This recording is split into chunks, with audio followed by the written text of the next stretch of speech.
안녕하세요. 요즘 결혼 준비를 하면서 갈등을 겪는 분들이 참 많은 것 같아요.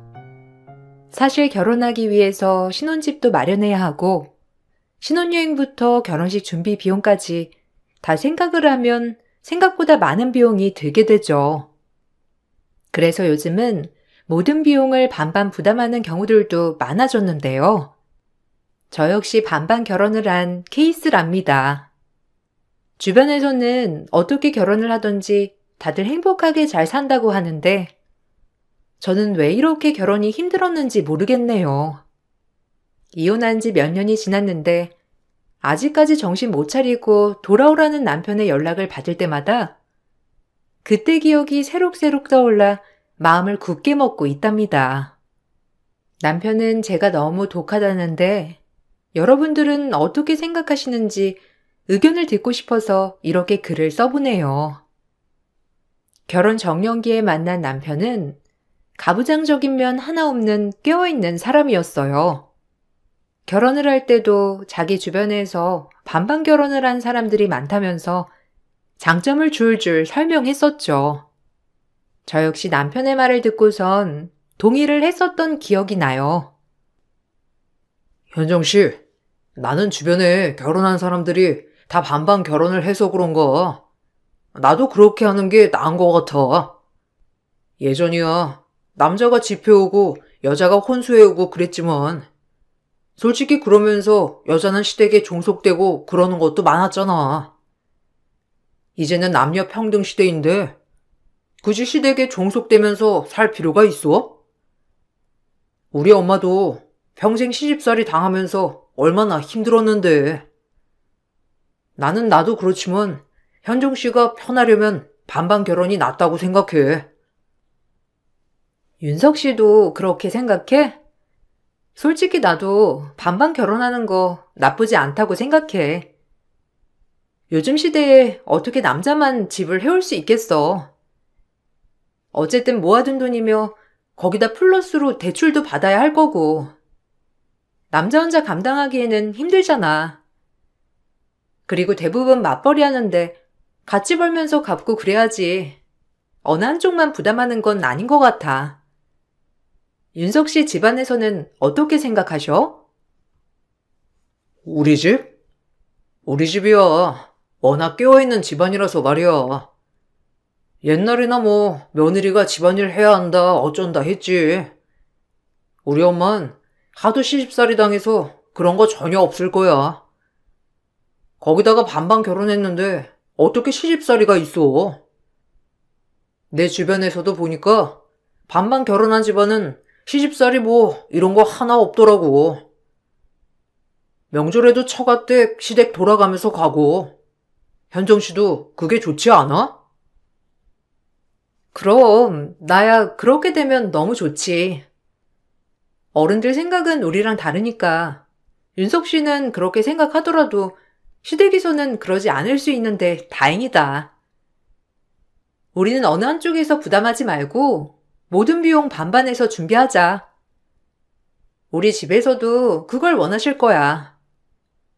결혼 준비하면서 서로 어느 정도 모았는지 보고 똑같이 준비하는 게 나도 좋을 것 같아. 반반 결혼을 해야 시댁이고 친정이고 어느 한쪽에 치우치지 않는다는 남편의 말을 듣고서는 저는 그게 합리적이라 생각을 했어요.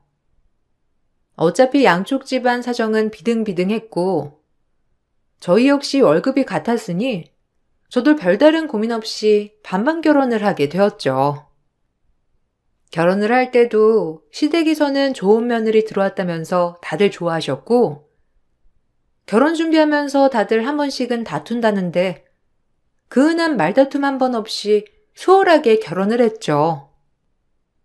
결혼 생활 역시 그럴 거라 생각했는데 그건 제 착각이었고 막상 결혼을 하고 나니 남편의 태도는 확연하게 달라졌어요.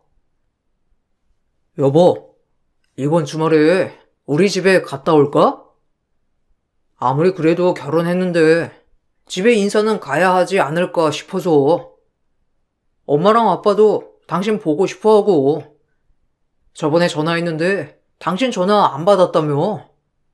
나중에 전화라도 다시 해주지. 엄마가 무슨 일 있냐고 물어보시더라고. 내가 해명하느라 당황했어. 당신이 그래도 전화 받고 그러면 엄마가 이런 오해 안 하실 텐데. 주말에라도 한번 뵈러 갔다 오자. 주말에? 이번 주말에 당신 나랑 캠핑 가기로 했잖아. 이미 예약도 다 했는데 시댁 가자고? 에이, 당신이 어머님께 잘 말씀드려. 우리 가도 매번 할 거 없이 시간 보내다가 오잖아. 거기다가 다음 주부터 나 바빠서 시간 없으니까 이번 주말에 놀러 가기로 한 거 잊었어? 당신이 저번 주에 친구들이랑 여행 다녀온다고 해서 이번 주까지 내내 미뤄뒀던 거잖아. 아니, 나는 당신이 우리 집에 밉보이지 않았으면 좋겠다고 생각해서 그런 거지. 당신 그래도 너무한 거 아니야? 아무리 그래도 당신은 며느리인데 시댁이 좀 신경을 써야지. 이건 뭐 결혼해도 남남처럼 서로 자주 보는 것도 아니고. 나 조금 서운해. 결혼 전이랑 후랑 똑같으면 그게 무슨 결혼이야? 그냥 돈 거지. 이번에는 그냥 우리 집에 다녀오자. 당신 말 이상하게 한다? 결혼 전이랑 후랑 뭐가 똑같다는 건데? 당신이야말로 똑같지. 봐봐. 저번 주도 당신 친구들이랑 1박 2일 여행 갔다 왔지? 그 전주에는 당신 회사에서 야유회 간다고 가서 내내 놀다가 왔지. 우리 엄마 생신날에도 당신 회식 때문에 바쁘다면서 나 혼자 갔다 오라고 했잖아. 나는 그거 다 이해했는데 시부모님이 서운해 하신다고 굳이 일정을 취소하고 가라는 게 더 이상한 거 아니야? 중요한 일정도 아니잖아. 진짜 서운하네. 내 주변에서는 당신처럼 편한 며느리 없어. 결혼한 여자들은 다들 시댁 신경 쓰고 잘하려고 노력한다고. 근데 어떻게 당신은 남 보듯이 하는 건데? 당신 결혼하면서 우리 부모님도 같은 부모님으로 모신다고 한 거 아니었어? 어떻게 이렇게 무신경하고 노력도 한 번 안 할 수가 있어? 당신 진짜 실망이다. 결혼하고 며느리 도리를 요구하는 남편에게 정말 어처구니가 없었어요. 그렇다고 제가 신경을 안 쓰는 것도 아니었거든요. 결혼하고 얼마 안 있어 시부모님 결혼 기념일이었는데 그때도 고급 레스토랑 이용권 보내드렸고 간간히 안부 전화도 드렸었어요. 그런데 남편은 엄마 생신 때도 참석은커녕 전화 한 통 없었고 저희 집에 갈 생각조차 안 했는데 그럼에도 저에게는 계속 노력하길 원하니 정말 황당하더라고요. 남편도 남편이었지만 시어머니는 갑자기 불시에 집으로 찾아올 때가 많았는데 어느 날은 야근을 하고 나서 집에 가보니 시어머니가 떡하니 거실에서 기다리고 계셨죠. 어머, 어머님, 언제 오셨어요? 전화라도 하고 오시지. 이제야 일이 끝났어요. 아직 윤석 씨 집에 안 왔어요? 벌써 퇴근했을 텐데 미리 전화라도 주시죠. 아까 윤석 씨랑 통화할 때 별다른 말이 없었는데 그냥 올라오신 거예요? 아, 지금 시간이 버스도 다 끊겼을 시간인데 여기서 주무시고 가시려고요? 왜? 안 되냐? 내가 아들 집에 온다는데 연락을 굳이 하고 와야 되니? 안 그래도 비밀번호 바뀌어서 윤석이한테 물어봤다. 너는 왜 비밀번호를 자꾸 바꾸는 거니? 그리고 바꿨으면 바꿨다고 나한테 제깍제깍 말을 해야지. 어떻게 시어머니가 계속 물어보게 만들어? 그리고 집안 꼴은 이게 뭐니? 아무리 밖에서 일한다고 하지만 와서 밥도 해놓고 그래야지. 어떻게 남편을 밖에서 떠돌아다니게 만들어? 어머님, 저 밖에서 놀다 온 것도 아니고 일하다가 온 거예요. 저녁은 서로 알아서 챙겨 먹기로 했고요. 그럼 윤석 씨는 어머님 오시는 거 알고 있는데 아직까지 밖에 있는 거예요? 제가 윤석 씨한테 전화해 볼게요. 윤석 씨 오면 댁에 모셔다 드리라고 말할게요. 됐어. 아들 피곤한데 무슨 집까지 데려다 주니? 너 옷 갈아입지 말고 바로 나가자꾸나. 네가 집까지 데려다 주면 되지. 괜히 밖에 있는 애 집에 굳이 데리고 올 필요 없지. 아, 아니다. 오늘 여기서 자고 가야 되겠어. 너 내일 오전에 시간 좀 내라. 회사에 휴가 낼 수 있지 않니? 아까 냉장고 보니까 어떻게 반찬 하나 제대로 된 게 없니? 내일 나랑 같이 시장 가서 장 보고 와서 반찬 좀 만들자. 저 갑자기 쉬지 못해요. 그리고 저희 반찬 만들어도 집에서 밥 먹는 일이 별로 없어서요. 밥 먹을 때마다 만들어서 먹거나 아니면 거의 외식해요. 너무 신경 쓰지 마세요. 그리고 오시기 전에 연락 한 번만 주세요. 그래도 어머님 오시는 건 저도 알아야 하잖아요. 너한테 말해서 뭐 할 거야? 그냥 오면 되는 거지. 그리고 내가 너 보러 오겠니? 우리 아들 보러 오는 거고, 아들 집에 오는데 어떤 부모가 연락을 하고 와? 너는 너무 우리한테 벽을 쌓고 사는 것 같아. 아무리 요즘 시대 며느리들은 예전 같지 않다지만 너는 해도 너무한 거 아니니? 네가 그래도 결혼을 했으면 며느리로서 도리는 다 해야지. 매번 올 때마다 집안일이 안 되어 있다며 잔소리하는 시모를 겪으면서 전 스트레스를 받고 있었어요. 남편한테 얘기를 해봤는데도 자기도 어쩔 수 없다, 막을 수 없다면서 그냥 넘어가기만 했었죠. 남편은 나름대로 시모에게 계속 말을 한다는데 시모의 태도는 전혀 바뀌지 않았어요. 한 달에 한두 번은 올라와서 집안 구석구석을 살피시고는 남편도 아닌 저에게 집안일이 부족하다는 걸 지적하시니 정말 할 말이 없더라고요. 시간이 지날수록 시모의 불만도 커졌지만 누구보다 남편의 불만은 더 거세졌어요. 여보, 당신 어버이날 때 뭐 해드릴 거야? 있지. 우리 팀 팀장 이번에 결혼했잖아. 아마 결혼한 지 6개월도 안 됐지? 걔는 시댁에 안마기 사드린다면서 나한테 뭐가 좋을지 물어보더라고. 보니까 다른 여자 직원들은 다들 시댁에 미리 선물할 꽃바구니도 알아보고 새 돈으로 인출하고 그러던데 당신도 뭔가 준비하고 있는 게 있긴 하지? 어버이날? 그럼 그날 아마 양가 부모님한테 꽃바구니 배송 가고 용돈도 보내드리려고. 당신도 준비하고 있지? 저번에 명절에 당신 준비 못했다고 해서 나도 당황스러웠는데 이번에는 당신도 잊지 말고 보내드려. 그나저나 우리야 뭐 공동 생활비에서 나가는 거니까 당신이랑 나랑 같이 해야지. 뭐 다른 선물하고 싶은 거 있으면 말해줘. 아니, 그게 아니라 공동으로 해주는 건 해주는 거고 그냥 따로 해드리는 거 없냐 물어보는 거지. 보니까 다른 집에서는 다들 그렇게 하던데? 시댁에 잘 보여야 하니까 당신이 더 챙기는 줄 알았지. 그리고 나는 솔직히 좀 서운하다. 저번에 내 친구 있지? 종찬이. 걔네 처갓집에서는 사위한테 차도 새로 뽑아주고 그랬다는데 이번에 나 차 고장났다고 했을 때는 당신네 집에서 뭐라고 말도 안 나오고 좀 그래.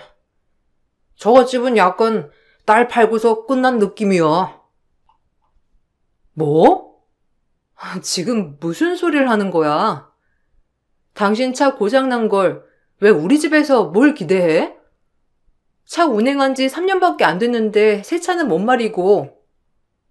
그리고 우리 집에서 뭘 바란다는 건데? 당신 정말 웃긴다. 솔직히 종찬 씨네는 그럴 수 있지. 종찬신에서 그 비싼 집 다 해주고 결혼할 때도 한 푼 못 쓰게 했다며. 그럼 당연히 처갓집에서도 미안한 마음에 그럴 수도 있고 당신도 그렇게 말했잖아. 지금 뭘 비교하는지 모르겠네? 내 말은 그런 게 아니라 누가 뭘 더하고 덜하고의 문제가 아니라는 거지. 당신도 봐봐. 꼭 누가 더하고 그래야 잘해주는 거야? 당신은 애초에 우리 집 가족으로 생각을 안 하니까 더 잘하려고 노력하지 않은 거 아니야? 내가 비교하는 게 아니라 당신이야말로 반만 결혼했으니까 더 할 필요 없다고 생각을 하는 건 아니냐고. 남편의 황당한 말은 날이 갈수록 더 심해졌죠.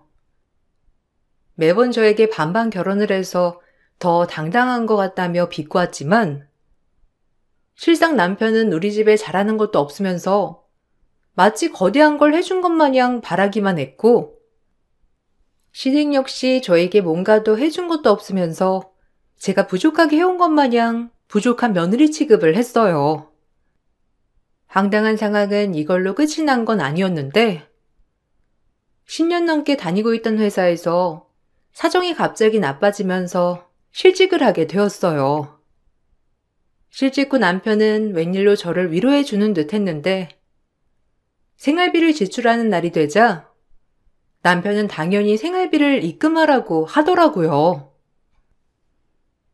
여보, 오늘 통장 확인해 보니까 당신 생활비 입금 안 했더라? 잊어버렸어?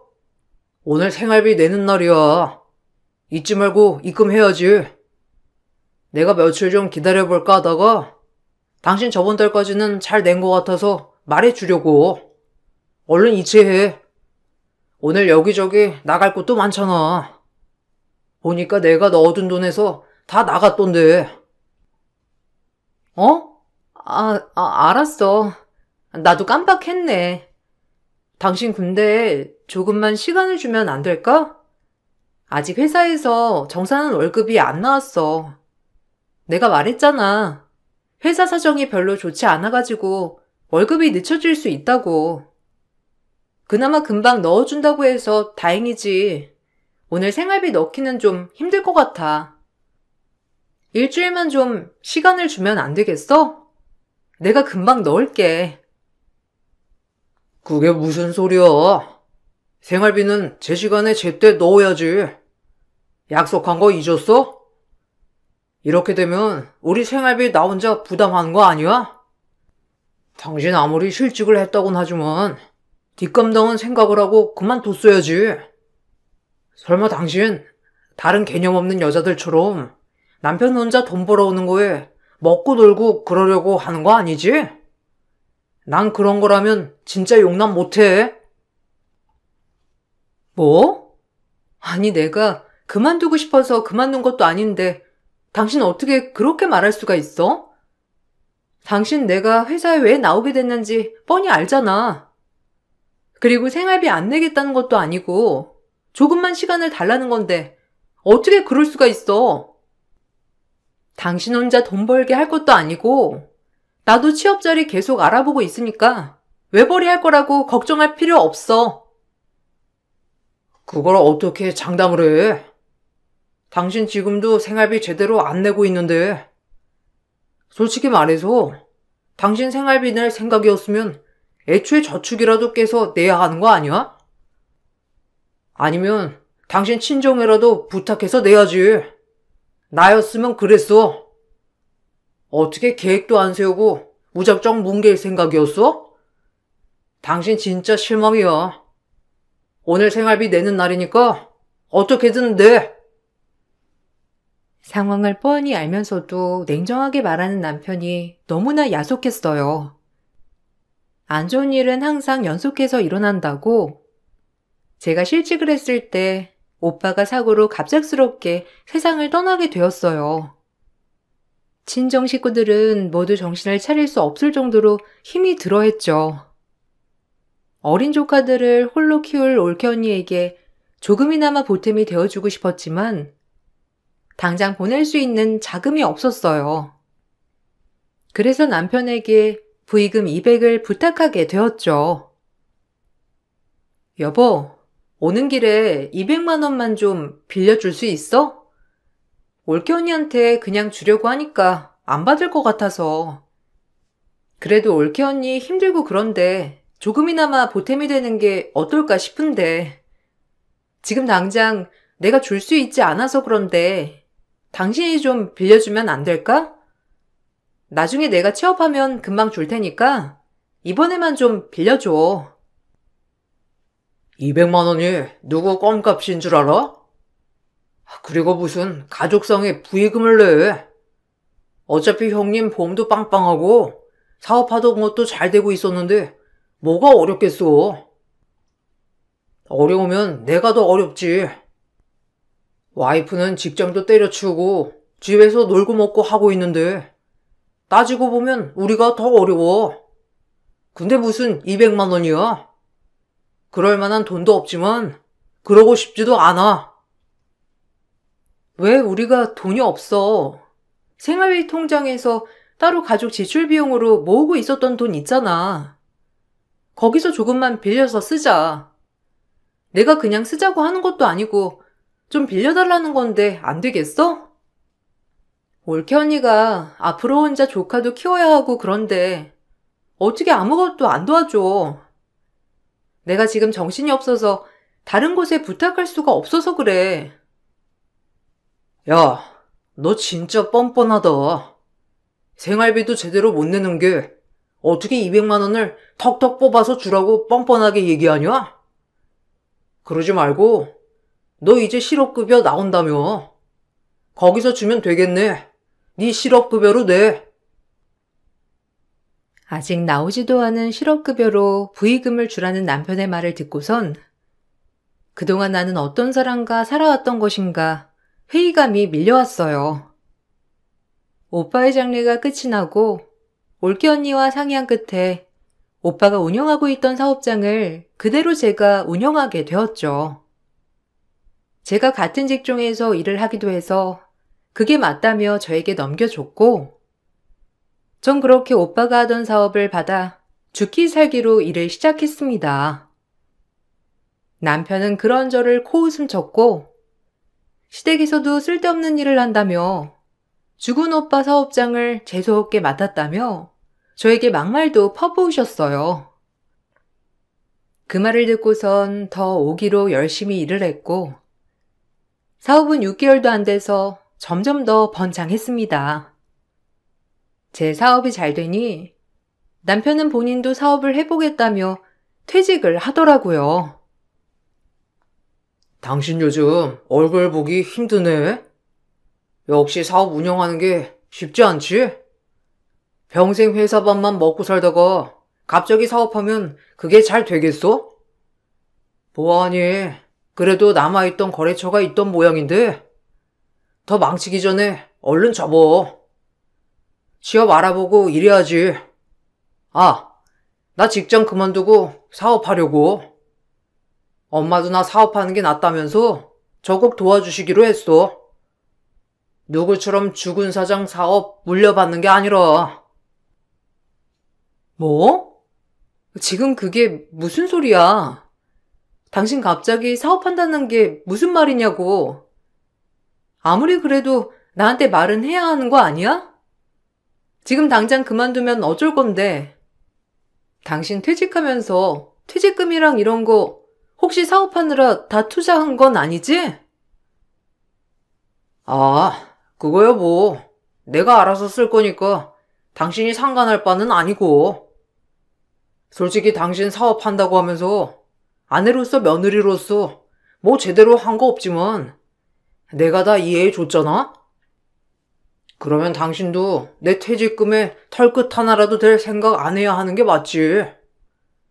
내가 당신 커버 쳐주느라고 얼마나 힘들었는데. 사업은 엄마가 지원해 준다고 하니까 걱정하지 마. 아마 제가 사업을 시작하고 나서 돈을 잘 벌게 되자 남편은 시모에게 말을 했고 시모는 아들 길을 살려주려고 있는 돈 없는 돈을 모두 탈탈 털어냈던 모양이었어요. 그렇지만 퇴직 후 사업을 한다던 남편은 3개월도 못 가 망해버렸어요. 호기롭게 시작한 장사는 제대로 된 준비가 되어 있지 않았고, 그러다 보니 하루에 손님이 한 명도 없는 날이 대부분이었죠. 그렇게 3개월 만에 망해 가게를 접고 나서 남편은 다시 취직할 생각이 없는지 집에서 아무것도 안 하고 놀고 먹기만 하더라고요. 생활비를 입금해야 하는 날이 되었음에도 불구하고 자기 상황 뻔히 알지 않냐며 오히려 저를 냉혈한 이라고 했죠. 오늘 생활비 넣는 날인데 통장 보니까 아직 이체가 안 됐더라? 당신 저번 달도 생활비 안 넣었던 거 알고 있지? 혹시나 잊어버리고 있을까봐. 그리고 가족 지출로 모으고 있던 통장에 있던 돈은 왜 다 사라졌어? 당신 혹시 그 통장에 있던 돈 쓴 거? 야, 내가 무슨 지금 돈을 버는 것도 아닌데 어떻게 생활비를 내라는 거야? 해도 너무하네. 있는 사람이 더 한다는 말이 여기서 딱 나오는 거야. 나는 지금 사업도 망해가지고 한 푼도 못 벌고 있는데 어떻게 사업 잘 돼서 돈 많이 버는 당신이 생활비 내라고 닥달할 수가 있어? 당신 저번 달에도 알고 있으면서 나 압박하려고 말도 안 꺼낸 거지? 한 달은 그냥 그럴 수 있다고 생각해서 넘어간 거야. 내가 당신 상황 모르는 것도 아니고. 근데 이미 사업 정리한 지 한 달은 더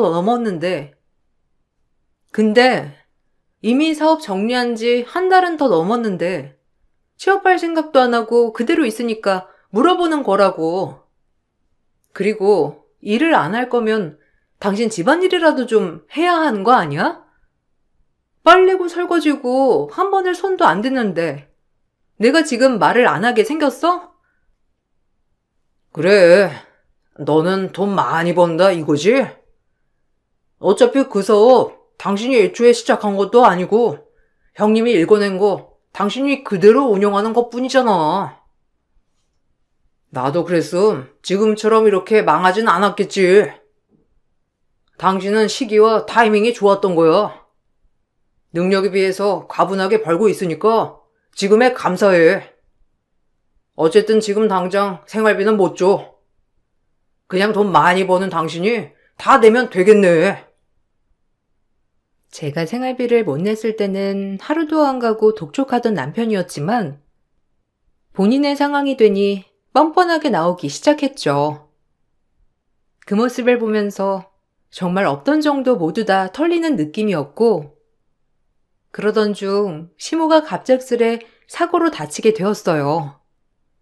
생각보다 큰 사고였고 시모뿐만 아니라 상대방도 크게 다치는 사고였어요. 거기다가 사고로 인해 장기 입원을 하게 되었고 평생 장애를 얻고 살게 되었는데, 문제는 시모가 낸 사고였기 때문에 피해 보상도 해야 했고 치료비 2천만 원을 고스란히 내야 하는 상황이었어요. 남편은 2천만 원을 못 내니 저에게 말을 꺼냈습니다. 여보, 들었지? 엄마, 앞으로 평생 장애 갖고 살아야 한대. 주기적으로 치료받아야 하고 평생 달고 살아야 하는데 어쩌냐? 일도 못 하실 테고. 아, 큰일이다. 그렇지? 엄마 치료비 2천만 원 나왔다더라고. 사고도 엄마 과실로 난 거라서 오히려 피해자 보상도 해줘야 한다는데 그걸 어떻게 할지 너무 막막하다. 엄마도 막막해서 우시는데 우리라도 좀 도와줘야지. 2천만 원만 우리 자식으로서 해드리자. 2천만 원? 당신 그 돈 있어? 나는 그 정도 없어. 당신이 능력 있으면 알아서 도와드려. 왜 나한테 말해? 어머님 그리고 어떻게 사고를 내신 거야? 들어보니까 어머님 과실 100%라서 상대방 차량 보상이며 뭐며 다 해줘야 한다던데 그것도 신경 써야 하는 거 아니야? 그니까, 엄마가 나 사업 시작하는 거 지원해 준다고 여기저기 돈 다 끌어써서 지금 당장 돈이 없으신가 봐. 그래도 우리 잘 살라고 지원해 주신 건데 당신 이렇게 냉정하게 외면하는 거 아니지? 당신 아무리 아무것도 안 하는 며느리라도 이런 위기 상황에서는 좀 며느리 노릇도 하고 그래야 돼. 이참에 당신 한 번만 도와주면 엄마가 얼마나 좋아하시겠어. 그게 무슨 소리야? 내가 왜 그걸 도와드려야 하는데? 당신 잊었어? 우리 오빠 죽고 올케 언니 혼자서 조카들 키워야 했을 때 내가 부의금으로 200만 원, 고작 200만 원 내자고 했을 때 당신 나한테 뭐라고 했지? 실업급여로 내라고 했잖아. 그래 놓고서는 뭐? 2천만 원을 내달라고? 웃기지도 않다. 올케 언니는 이제 남이라며. 어머님도 네 엄만데 네 퇴직금 800으로 떼워. 제 말을 듣고 남편은 울그락불그락 얼굴이 붉어지더니만 어디론가 전화를 하더라고요. 그렇게 집으로 불러낸 사람은 바로 저희 엄마였어요.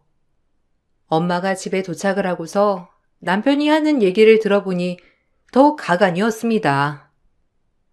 저와 엄마는 기가 막히다는 표정으로 남편의 말을 듣고 있었고, 그동안 전 이혼을 결심하고 난 후에 친정의 남편과 시댁의 악행을 모두 말했기 때문에 엄마는 더욱 어처구니 없어 하셨어요. 그걸 모르고 있던 남편은 뻔뻔하게도 자신들은 잘했고 저는 못했다며 하소연을 시작하더라고요. 장모님, 제가 오죽하면 장모님 여기로 오라고 했겠어요? 진짜 너무한 거 아닙니까? 저는 장모님이고 장인어른이고 제 친부모님처럼 생각했는데 와이프는 그게 아니에요. 장모님도 제 마음 이해하실 거예요. 와이프가 저희 엄마 치료비 못 내주겠답니다. 그동안 저희 엄마가 저희한테 해준 게 얼만데요. 평생 모은 돈 사업하는 데 쓰라고 다 투자해 주셨는데 그 감사함 알면 치료비 정도, 아니 앞으로 모시고 살아도 부족하지 않겠어요? 자네, 말 한번 잘했네. 자네 우리를 친부모라고 생각했다고 했지? 그러면 우리 아들도 친형이나 마찬가지라고 생각했던 거 아닌가? 자네 우리 아들 죽었을 때 장례식장에서 뭐 했나? 그래도 하나밖에 없는 형님인데 자네 피곤하다고 몇 시간 있지도 않고 가지 않았어? 거기다가 우리 집은 얼마나 많이 오고 뭘 얼마나 해줬다고 친부모라고 생각해? 그리고 사돈이 자네 사업에 돈 준 거지 어디 우리 딸 위해서 투자한 거야? 장모님, 그렇게 말하시면 너무 서운하죠. 당연히 엄마는 저희 부부가 잘 살길 원해서 투자를 해주신 건데 그럼 와이프도 그걸 알고 감사해야죠. 요즘 시대에 이렇게 투자해주는 게 쉽습니까? 엄마 전 재산을 다 투자를 했으니 그 다음에 일은 저희가 감당을 해야 하는 거 아니에요? 장모님 정말 너무하시네요. 와이프가 왜 이렇게 뻔뻔한지 알겠어요. 자네야말로 뻔뻔하구만. 우리 집안을 얼마나 무시했는지 기억도 안 나? 자네고 자네 엄마고 우리 딸 사업하는 거 재수 온 붙었다고 하지 않았어? 자네 가게 오픈할 때도 자식 먼저 떠나보낸 부모 오면 재수 없다면서 우리 초대도 하지 않았고 우리 딸한테 생활비 받을 생각하지 말라고 으름장 놓은 게 자네 아니었나?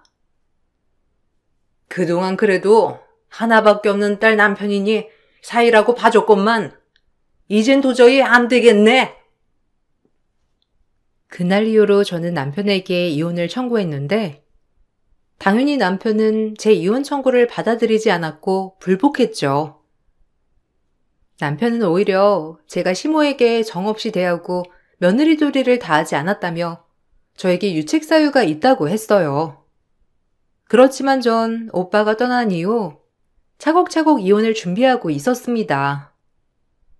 남편과 시모가 저에게 보냈던 메시지들, 죽은 오빠 사업을 물려받아 재수 원붙었다고 말했던 내역들을 증거로 제출했어요.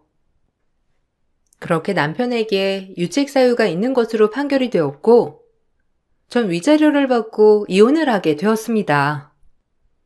길다면 길었던 3년의 결혼 생활은 끝이 났고, 재산도 분할해 헤어지게 되었어요. 중간에 남편이 탕진한 내역이 있어 제가 좀 더 많은 비중으로 재산을 분할받을 수 있었지만 남편은 끝까지 그것도 아까워 하더라고요. 이혼 후 남편은 분할할 재산으로 시모 치료비를 냈고 시모에겐 더 이상 남은 재산이 없었기에 작은 단칸방으로 이사를 갔다고 해요. 당연히 그 후의 삶은 녹록지 않았겠죠. 평생 후유증을 앓고 살아야 하는 시모를 모시고 살아야 하니 남편으로선 답이 없다 생각을 했나 보더라고요. 그래서 남편은 뻔뻔하게도 저에게 재결합을 요구하는 연락을 해왔어요.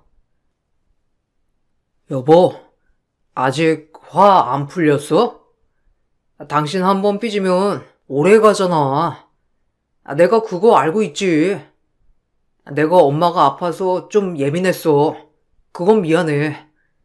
그렇지만 당신도 잘한 건 없잖아. 원래 결혼하고 10년은 내내 싸운다더라. 내가 당신이랑 이렇게 떨어져 지내보니까 알겠더라고. 우리가 조금 서로에게 기회를 주지 않았구나 싶기도 하고, 엄마도 당신한테 미운 감정 다 없어졌대. 우리 다시 시작하자. 뭔 개소리야. 이런 소리 할 거면 전화 좀 하지 마. 당신 차단해도 자꾸 다른 번호로 연락하고 그러길래 한 번 받은 것 뿐이니까. 그리고 우리가 다시 잘 될 일 따위는 없어. 어떻게 밑바닥까지 다 보여주고서는 뻔뻔하게 다시 시작하자는 말을 할 수가 있어? 어이가 없어가지고. 너한테 남아있는 정 따위도 없어. 평생 죽을 때까지 볼 일 없으니까 제발 좀 내 인생에서 빠져. 왜 이래? 아직까지 많이 화난 거야? 당신 진짜 독하다. 내가 불쌍하지 않아? 아무리 그래도 당신 실직했을 때 내가 잔소리 한 번 안 하고 참아줬잖아. 나도 반성 많이 했어. 주변에도 물어보기도 하고. 근데 다들 나한테도 문제가 있지만 당신한테도 문제가 있대. 우리 둘 다 잘못한 거야. 한 번만 서로 더 노력해보자. 어차피 당신 이혼 꼬리표 달고 재혼도 잘 못할 거 아니야. 재혼? 나 앞으로 재혼 못해. 왜냐면 당신 같은 사람 만날까봐 무서워서 절대 못해. 어디서 개수작이야. 난 우리가 이혼한 게 전적으로 네 잘못이라고 생각해. 네가 잘못하지 않았으면 애초에 이런 일도 없었을 거야. 그러니까 평생 자책하면서 살아. 한 번 더 연락하면 당신 스토킹으로 신고할 거야. 한 번씩 화를 내고 나면 몇 주간은 조용하던 남편이 다시 번호를 바꾸고 연락이 온답니다. 그럴 때마다 참 끈질기다 싶으면서도 아직까지 자기 반성은 전혀 하지 않았구나 싶은 생각에 어이가 없더라고요. 전 2번 다시 남편과 만날 생각이 없어요. 그렇지만 남편은 항상 전화를 할 때마다 자기 잘못도 있지만 제가 잘못한 것도 있다고 얘기를 하네요. 정말 제가 잘못한 일이 있는 걸까요? 여러분들은 어떻게 생각하시나요? 의견 남겨주시면 감사하겠습니다. 남편과 이혼을 하고 나서 저는 더 열심히 살고 있어요. 아직까지는 사업도 탄탄대로 잘 되고 있고 결혼 생활을 했을 때보다 마음도 훨씬 편하답니다. 제 긴 얘기를 들어주셔서 감사합니다. 안녕하세요. 저는 가평에 살고 있는 40대 중반 여자입니다. 한참을 고민하다가 사연을 신청하게 된 이유는 시댁 집안 식구들에 대해 얘기 좀 해볼까 해서 이렇게 글을 쓰게 되었네요. 이번 설 명절에 일어난 사건이라 남편도 아직까지 후유증이 남아있는지 그때의 충격적인 상황들을 받아들이기 힘들어하고 있네요. 작년에 시댁과 한바탕 한 적이 있었는데요. 그 이유는 시모와 형님들이 시댁에 들어와서 함께 살길 원하셨지만 저는 그렇게 할 수 없다고 하자 이 문제가 걷잡을 수 없을 정도로 엄청난 파장을 불러일으키게 되었죠. 제 위로 2명의 형님이 계신데 2 형님은 시모가 원하시는 대로 시댁에서 살고 있거든요. 그러다 보니 자연스럽게 불만이 쏟아져 나오다 보니 시모는 이참에 확실히 짚고 넘어가려 하셨는지 더 큰 목소리로 압박을 가하셨네요. 2 형님이 시댁에서 함께 지내고 있으니 저 또한 그렇게 해야 된다는 건 너무 억지스러워 보였어요. 결혼 초에도 시댁에서 사는 건 힘들 것 같다고 했었는데 그때는 제가 원하는 대로 하라며 크게 문제 삼지 않으셨지만 시간이 지나면서 2 형님들이 시모에게 지속적으로 막내 며느리 편의만 봐준다고 똑같은 조건으로 대해주길 원했었죠. 어머님, 이건 너무한 거 아니에요? 막내 동서만 따로 분가해서 사는 건 너무하잖아요. 때만 되면 자잘한 건 저희가 다 준비해야 되고 저도 분가하고 싶어요. 맞아요. 저희한테는 결혼 초부터 들어와서 살아야 한다고 조건을 다셨으면서 왜 막내 동서는 하고 싶은 대로 놔주시는 거죠? 막내 서방님 때문에 그래요? 애들이 같이 살길 원하지 않는데 나보고 어쩌란 거냐? 너희들은 내가 같이 지내길 원한다고 하니까 그렇게 하겠다며. 그런데 왜 이제 와서 그런 불만들을 털어놓는 거야? 너희들은 우리 집안 재산을 탐내고 들어온 거 아니야? 쟤들은 받고 싶지 않다고 애초부터 확실하게 짚고 넘어갔는데 이제 와서 말을 바꾸면 그동안 살아왔던 환경을 한꺼번에 바꿔야 하잖아. 네가 좀 얘기해봐라. 내가 들어와서 살라고 하면 그렇게 할 거니? 이제 이런 말 듣는 건 나도 지겹다. 저는 지금의 생활을 정리하고 어머님 댁으로 들어와서 다시 시작하기에는 많은 어려움이 있을 것 같아요. 형님들이야 결혼을 하고 바로 어머님 댁에 들어와 살았지만 저는 아니잖아요. 지금 살고 있는 집과 많은 짐들을 어떻게 전부 처분하고 들어올 수 있겠어요. 결혼 생활 벌써 15년이 넘었다고요. 그리고 형님들은 아버님, 어머님께서 한평생 모으신 재산 나눠받기로 하지 않으셨나요? 저희 부부는 그런 욕심 없기 때문에 받지 않는 조건으로 들어오지 않겠다는 건데 제가 왜 욕을 먹어야 하는 거죠? 하라는 대로 무조건 제가 움직일 필요는 없는 거잖아요. 지금도 어머님 댁에 식구들이 많아서 항상 비좁은 상태인데 저희까지 들어오면 발 디딜 틈도 없을걸요? 그리고 저희 엄마를 보살펴 드려야 하는 것도 잘 알고 계시잖아요. 제가 지금까지 시댁 행사 걸은 적 있었나요? 때 되면 그래도 새벽같이 와서 제 선에서 할 수 있는 건 최선을 다해왔는데 형님들은 매일 집안 살림하는 것 때문에 불만을 가지시는 거잖아요. 제 말 틀렸나요? 어머님, 정말 웃기지 않아요? 시댁에 들어와서 어머님 모시는 건 싫으면서 자기는 서방님 데리고 자기 엄마 모시고 있는 거잖아요. 너무 이기적인 것 같아요. 그만들 해라. 그건 다 사정이 있어서 그런 거잖아. 됐다. 이제 그만해라. 쟤들은 지금의 상황에서 변화를 줄 수는 없을 것 같다. 그런데 너희들은 나랑 사는 게 그렇게 싫은 거니? 처음부터 싫으면 싫다고 확실하게 얘기한 것도 아니잖아. 지금도 늦지 않았다. 너희들이 원하면 분가해도 되니까 하고 싶은 대로 해라. 그렇게 되면 저희한테 주실 재산은요? 그럼 그건 막내 동서네와 나눠야 하는 거잖아요. 제가 이 집에 들어와 산 세월이 몇 년인데 그 시간 아까워서라도 버티고 살 거거든요. 막내 동서는 나랑 나중에 따로 얘기 좀 해야 될 것 같네. 아주 혼자 편하게 지내니까 개념을 상실한 것 같아. 어른이 얘기하는데 상당히 예의 없게 말을 받아치네. 동서도 며느리로 들어온 지 꽤 됐다 이거야? 어머님이 맨날 막내라고 감싸기만 하시니까 동서가 머리만 커진 거잖아요. 제가 시댁에 들어와 살지 않는 게 두 형님들은 불만이었고 시모는 중간에서 상당히 난감하셨는지 저와 형님의 사이에서 눈치만 보고 계셨습니다. 그렇게 되다 보니 시모도 점점 지쳐가시는 것 같아 보였어요.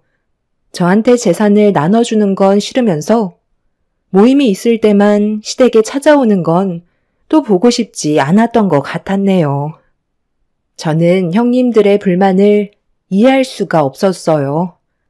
본인들이 싫으면 나와서 살면 되는 걸 재산은 받고 싶으니까 시댁에서 나오지 못하고 발목이 잡힌 상태로 지금까지 버티며 살아왔었으면서 쓸데없이 저한테 화를 돌리는지 알 수 없었네요. 서로의 안 좋은 감정들이 계속해서 쌓이면서 점점 더 문제가 커지기 시작하자 시모가 저를 따로 부르셨어요.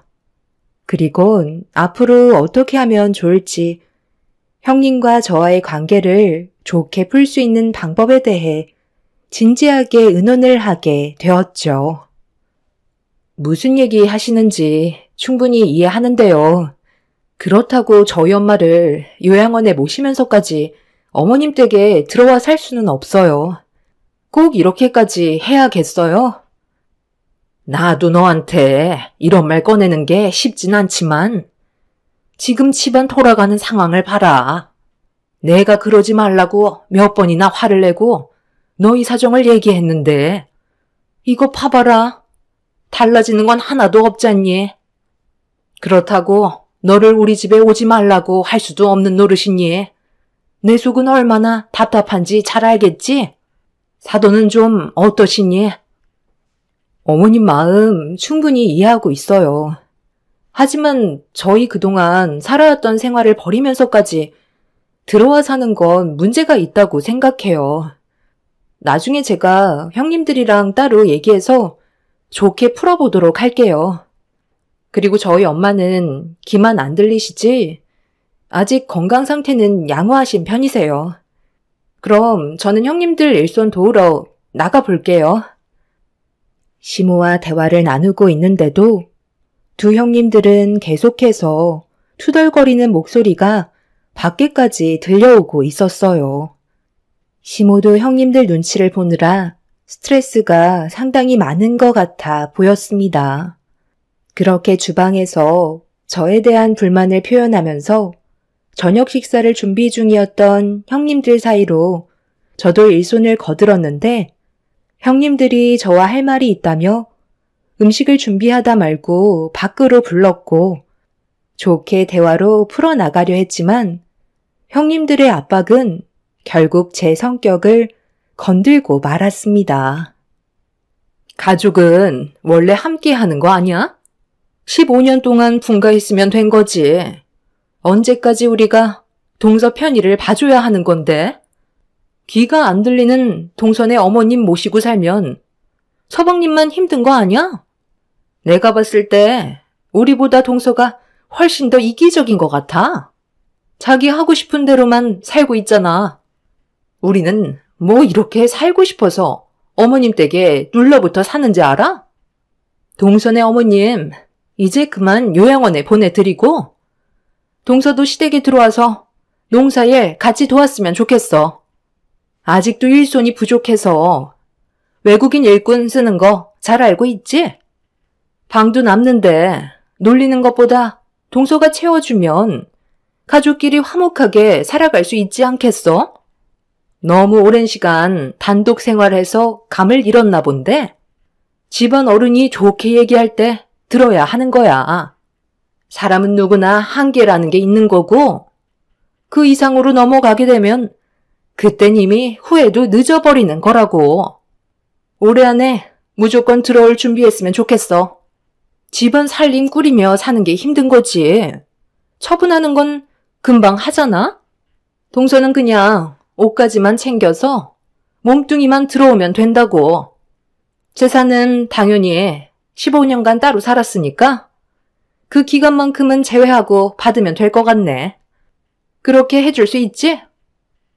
형님, 아버님께서 농사일을 워낙 크게 하셔서 재산이 많은 건 알고 있긴 하지만 저는 돈에 대한 욕심이 없어요. 그냥 소박하게 살면 그걸로 만족한다고요.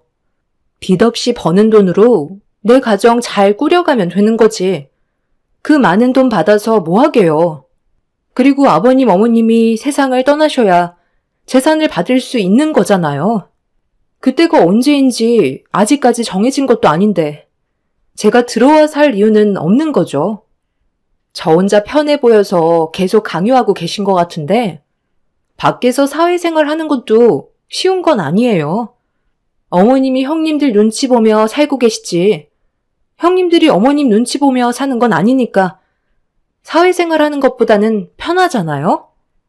시부모님 삼시세끼 해드리는 게 싫으셔서 저보고 들어오라는 거잖아요.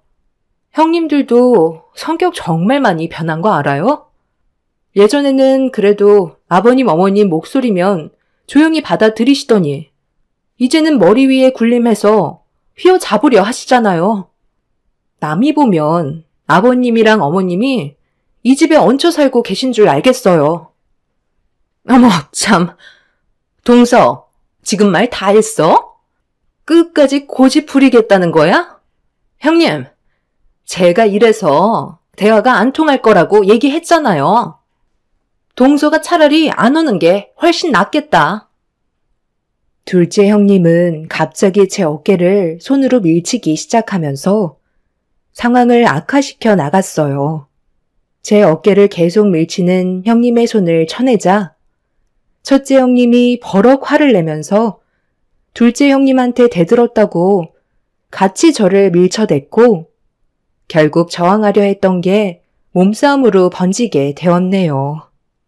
서로 안 좋았던 감정이 그날 폭발하게 되면서 집안은 아수라장이 되었고 새 며느리가 뒹굴며 싸우는 모습을 보게 된 시댁 식구들은 형님들과 저를 떼어내려고 안간힘을 썼네요. 난리가 난 상태에서 흥분을 가라앉히지 못한 형님들은 저를 잡아먹을 듯이 달려들었고 아주버님이 말리셔도 소용이 없었어요.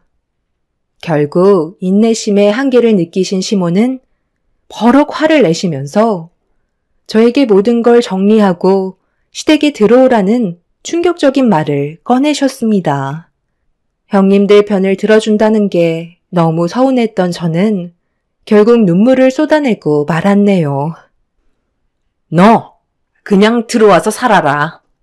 더 이상 아무 말도 하지 말고 올해 안에도 필요 없다. 집 팔리는 대로 짐 싸서 들어오도록 해. 그렇게 할 생각 없으면 차라리 인연 끊고 살던지 둘 중 하나 선택해라. 내가 이 나이 먹어서까지 너희들 머리채 잡고 싸우는 걸 언제까지 봐야만 하는 건데? 막내 며느리 말은 더 이상 듣지 않을 테니까 무조건 정리하고 들어와서 일손 도와라. 너희들한테도 재산 넉넉하게 넘겨줄 테니 남 눈치 보면서 일할 필요 뭐가 있겠어? 엄마, 왜 이 사람한테만 뭐라고 하세요? 형수님들이 문제 있는 거잖아요. 같이 한솥밥 먹은 세월이 아무리 길어도 저희 입장에서도 생각해 주셔야 하는 거 아니에요? 내가 방금 뭐라고 그랬어? 너희들 의견은 더 이상 들을 생각 없다고 했잖아. 내 말을 따르지 않으면 이 관계는 조금도 바뀌지 않을 거다. 그러니 당장 정리하고 들어와라. 차라리 그냥 인연 끊는 게 좋을 것 같네요. 엄마가 형수님들 눈치 보는 건 알고는 있었지만 이건 정말 아니죠. 둘 중 하나 선택하라고 하셨으니까 저는 이 사람이랑 두 번 다시 찾아오지 않을게요. 차라리 그게 가정의 평화를 지킬 수 있는 방법 같네요. 그럼 볼일 끝난 것 같으니 저희는 이만 돌아가 볼게요. 너 하나만 결정하면 모든 게 끝나는 건데 꼭 이렇게까지 고집 부려야 되겠니? 한 집에서 살면 전부 해결되는 문제잖아. 왜 대답이 없는 거야? 모든 걸 다 포기하고 저희 엄마 요양원에 보내드리고 어머님 집에 들어와 살면 뭐가 달라지는데요? 지금도 형님들이 이렇게까지 난리를 치는데 제가 들어와 살면 집안에 평화가 찾아올 것 같아요? 제가 봤을 때 지금보다 더 심각한 상태로 흘러갈 것 같은데요? 형님들은 저를 부려먹고 싶은 생각으로 머릿속에 꽉 차 있을 뿐이라고요. 형님들이 하는 일들이 많고 어머님이 도움을 많이 받으시니까 눈치를 보시는 건 당연하시겠지만 그래도 이건 아닌 것 같네요. 한 번은 오게 될 문제였고 결국 저희 부부는 시댁과의 인연을 끊어내고 말았습니다. 다시는 시댁에 가지 않겠다고 결심하게 되면서 더 이상의 분란은 일어나지 않았어요. 그렇게 시모와 형님들한테도 연락은 오지 않았지만 안 좋았던 상황들이 한동안 저를 괴롭게 만들었네요. 말로는 인연을 끊겠다고 했지만 살다 보면 그렇게 안 되는 걸 알기 때문에 앞으로 어떻게 살아가야 할지 많은 고민에 빠지게 되었죠. 저희가 안색이 좋지 않자 엄마는 금세 눈치를 채셨는지 무슨 일 있었냐며 물어보셨고 엄마한테까지 걱정 끼쳐 드리고 싶지 않아 피곤해서 그런 거라고 대충 둘러댄 뒤에 방으로 들어가 쉬었습니다. 너무 서러웠던 기억들이 자꾸만 떠올라 제 눈시울을 붉혔고 시간이 지나면 언젠가 좋게 해결할 수 있는 방법을 찾을 수 있을 거라 생각하며 이겨낼 수밖에 없었어요. 그렇게 한참 동안 서로의 연락을 끊은 채 살아가고 있었는데 어느 날 시모가 저희 집에 찾아오셨어요. 저는 무슨 이유 때문인지 대충 알 수 있었죠. 잘 지내고 있었니? 그때는 서로의 감정이 너무 격해지는 바람에 나도 흥분을 가라앉히지 못해 막내 며느리 너한테 말을 함부로 했던 것 같다. 그 점에 대해서는 내가 미안하게 생각한다. 왜 왔는지 대충 짐작은 갔지? 곧 설 명절이 다가오는데 그 전에 풀 건 풀어야 하지 않겠니? 말로는 인연을 끊어내겠다곤 했지만 그게 쉬운 게 아니라는 건 너도 잘 알잖아. 다들 그때는 너무 흥분했었다고 미안해하고 있다. 그러니 다시 돌아와서 잘 풀어보도록 하자. 너 가고 나서 내가 한참 동안 첫째랑 둘째 며느리한테 엄청 뭐라고 그랬어.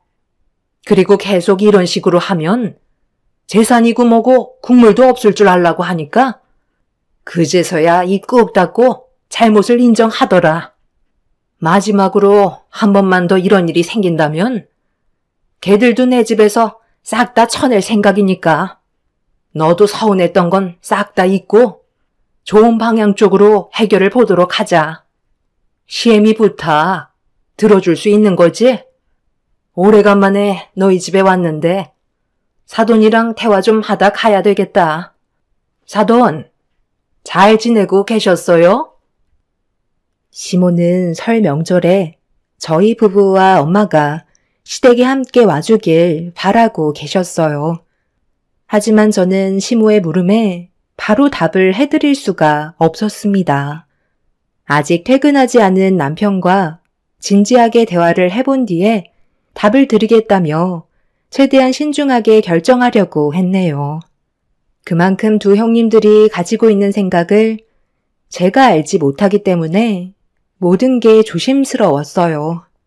시모는 저에게 종이 한 장을 건네받아 저희 엄마와 대화를 주고받으셨고 엄마는 저를 잘 좀 부탁한다는 말을 반복하셨습니다. 귀는 들리지 않으시지만 어떤 분위기였는지는 대충 알고 계신 듯 보였어요. 아빠가 몇 년 전에 암으로 세상을 떠나시기 전에는 항상 옆에서 엄마를 돌봐주시고 두 분이 의지하며 잘 지내셨는데 세상을 떠나시고 나서 홀로 되신 엄마가 충격을 많이 받으셨고 생활에 적응을 못하셔서 여동생과 상의 끝에 번갈아 가며 엄마를 모시기로 결정을 한 상태였어요. 남편이 저희 엄마가 어느 정도의 안정을 찾으실 때까지 함께 지내는 게 좋을 것 같다고 해서 먼저 저희가 모시기로 결정하게 된 거였죠. 불과 엄마를 모신 지 1년도 채 되지 않았었어요. 그런데 시댁에선 그런 꼴도 용납을 하지 않았던 거였죠. 그렇게 잠깐 동안 시모는 저희 엄마와 대화를 주고받다 보니 어느새 남편이 퇴근해서 집에 들어왔고 엄마와 대화를 나누고 계신 시모를 보자마자 얼굴이 굳어져 낮게 깔린 목소리로 기분이 좋지 않다는 걸 표현하고 있었습니다. 저는 남편한테 다가가 시모와 나눴던 대화에 대해 대충 알려주었고 시모는 좋은 쪽으로 해결하는 게 좋지 않겠냐며 안 좋았던 일들에 대해서는 사과를 하셨습니다. 남편도 어느 정도의 시간이 지나서 그런지 침착함을 유지한 채 한참 동안 시모와 대화를 주고받았지만 문제는 형님들이 어떤 생각을 가지고 있을지 그걸 제일 걱정하고 있었어요. 시모는 안 좋은 일이 또다시 생긴다면 그땐 전부 다 내쫓을 거라고 확답을 주셨습니다. 형님들도 좋게 풀고 싶어 한다며 저희가 설 명절날 왔으면 한다고 저희 부부를 계속 설득하셨네요. 늦은 시간까지 시모와 대화를 주고받으면서 상처받았던 부분들에 대해 다시는 그런 안 좋은 일이 없었으면 좋겠다고 충분히 저희 입장을 말씀드린 뒤 설 명절날 저희 가족은 시댁으로 향하게 되었네요.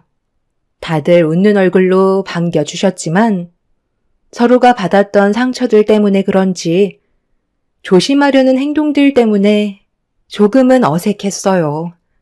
그렇게 별일 없이 설 명절을 보내고 있었지만 형님들과 한바탕 했던 기억 때문인지 제 몸은 여전히 긴장을 하고 있었죠.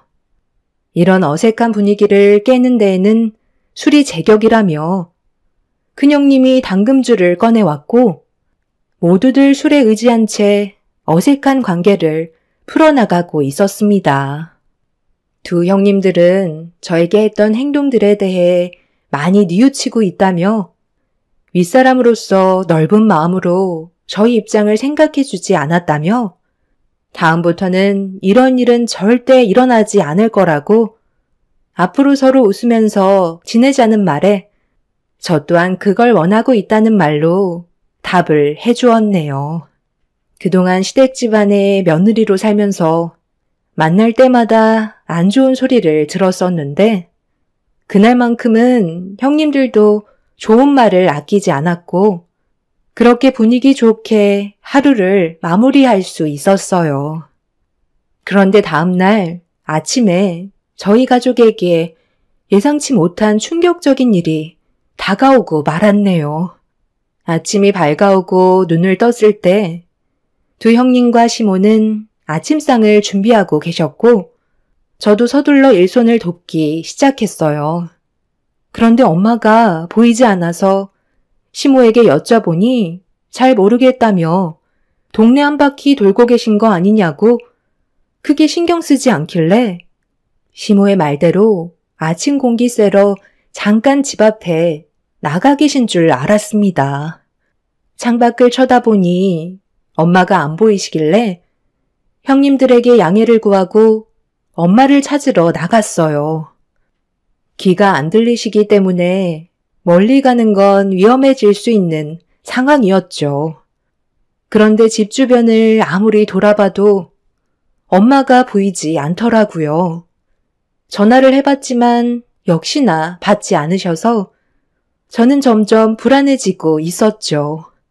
결국 다시 집으로 돌아와 남편한테도 도움을 요청했고 그렇게 동네 한 바퀴 돌며 엄마를 찾고 있는데 남편이 저를 급하게 부르며 빨리 구급차를 부르라고 도움을 요청했어요. 저는 남편이 있는 곳으로 달려가 무슨 상황인지 확인을 하는 순간 너무 충격적인 모습에 비명을 지르고 말았습니다. 엄마가 농수로에 빠져서 의식을 잃어버린 상태셨어요. 얼마나 계셨는지 입술은 보라색을 띠고 계셨는데 머리에는 출혈까지 있으셨네요. 제가 너무 놀라 아무것도 못하자 남편이 정신 차리라며 소리를 질렀고 그제서야 떨리는 손으로 119에 전화를 걸어 도움을 요청했습니다. 남편은 집에 가서 덮을 수 있는 걸 최대한 많이 가지고 오라고 하길래 서둘러 시댁으로 들어가 방에 있던 이불을 꺼내 나오자 갑자기 형님들이 저를 막아 세웠어요. 동서, 어디를 가길래 그 많은 이불을 가지고 밖으로 나가려는 거야? 무슨 일이라도 생긴 거야? 한창 정신없이 아침상 차리고 있는 거 몰라? 와서 도와야 할 거 아니야. 어제 우리 좋게 푼 거 아니었어? 그럼 동서도 우리한테 노력하는 모습을 보여줘야지. 이러면 달라지는 건 아무것도 없는 거잖아? 형님, 지금 저희 엄마가 농수로에 빠지셔서 위독하신 상태세요. 아직 숨은 붙어 있는 것 같은데 체온이 너무 많이 떨어지셨는지 의식이 없으세요. 일단 체온을 높이는 게 중요할 것 같아 이불을 가지고 가려는 거예요. 괜찮으시면 이불 좀 더 가지고 나와주실 수 있으세요? 저희 엄마 이대로 보내드릴 수 없어요. 어머, 그래서 지금 아침상 준비 다 해놨는데 거기로 전부 다 가야 한다고? 새벽부터 고생해서 준비한 음식 전부 식게 생겼잖아. 농술에 빠져서 어차피 불어터진 몸뚱이 이불 덮어줘봤자 달라질 거 없을 것 같은데? 위독하시다며. 그럼 생명에도 지장이 있는 거 아니야? 그런데 지금 우리가 만든 떡국은 아직까지 따뜻하다고. 구급차 온다며. 서방님이 그 자리를 지키고 있으면 금방 올 텐데 나머지 사람들은 아침이라도 든든하게 먹어둬야 하지 않겠어? 동서는 가서 떡국이나 불지 않게 빨리 아침상이나 준비해. 아버님, 어머님 굶길 작정이야? 배고프다고 난리치는 가족들 전부 굶길 거냐고. 입을 이리 내놔. 이거 놓으세요. 형님들 지금 제정신이에요? 저희 엄마 생명이 위독하시다고 말했잖아요. 구조대에서 체온을 상승시키는 게 우선이라고 했다고요. 그래서 그 이불들을 더러운 농수로에 빠뜨리겠다고? 너 제정신이니? 그게 얼마짜리 이불들인데 이리 내놔라. 귀한 이불 내어줄 수 없다. 어머님, 방금 저희 엄마가 어떤 상태인지 전부 다 들으셨잖아요. 이러다 정말 세상 떠나게 되면 어쩌려고 그래요? 제발 도와주세요. 다들 정말 왜 그러시는 거예요? 시댁 식구들은 아무도 저를 도와주지 않았어요. 눈 하나 꿈쩍하지 않고 멀뚱멀뚱 쳐다보는데 제가 할 수 있는 건 가지고 온 옷가지들밖에 없어 그거라도 챙겨서 농수로에 빠져있는 엄마한테 급하게 달려가게 되었네요. 남편은 속옷만 입은 채 자기가 입고 있던 옷을 전부 다 저희 엄마한테 덮어드린 뒤 사지를 주물러 주며 체온을 높여주기 위해 안간힘을 쓰고 있었어요. 남편은 제가 가지고 온 옷가지들을 보고 화를 내며 왜 이불은 안 가지고 왔냐고 뭐라고 하자 좀 전에 있었던 상황에 대해 설명을 하게 되었습니다. 남편은 추위에 온몸을 떨면서 정신 나간 사람들이라고 제가 가지고 온 옷가지들로 엄마의 몸을 덮어드렸고 그 사이 구조대가 도착을 해서 엄마를 응급실로 보낼 수 있었어요. 남편은 바닥에 떨어진 옷들을 다시 입은 뒤 저희 차로 달려가 응급실에 가려고 차문을 열었는데 이런 상황을 전부 다 멀뚱히 쳐다만 보며 아무런 대응을 해주지 않는 시댁 식구들이 너무 소름이 돋았어요. 저는 가지고 온 짐을 전부 다 차에 싣고 제 딸을 뒷좌석에 태운 뒤 차에 올라탔습니다. 남편은 시댁 식구들한테 소리를 지르면서 저희 엄마가 세상을 떠나길 바라고 있었냐며 한바탕 난리를 친 뒤 운전석에 올라타 응급실로 향하게 되었습니다. 시댁 식구들 전부 정신 상태가 너무 이상한 것 같아 보였어요. 다른 사람도 아니고 저희 엄마가 농수로에 빠져 위독한 상태이신데 걱정되는 말보다 떡국이 불어 터진다고 걱정한다는 건 저희 엄마가 어떻게 되던 상관하지 않겠다는 걸로밖에 안 보였네요. 정말 다행이었던 건 엄마가 농수로에 떨어지면서 정신을 잃으셨지만 심각할 정도까지는 아니었어요. 그런데 의사가 의문의 한마디를 던지셨고 저는 그 말을 듣자마자 곧바로 경찰서에 전화를 하게 되었네요.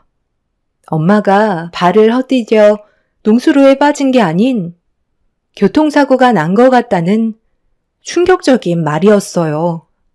제가 자고 있는 사이에 어떤 일이 벌어졌는지 모르는 상황이라 너무 답답했었고 조사를 나온 경찰분들께 어떤 사고였는지 설명을 드린 다음 횡손이범을 찾아달라고 간절히 부탁했습니다.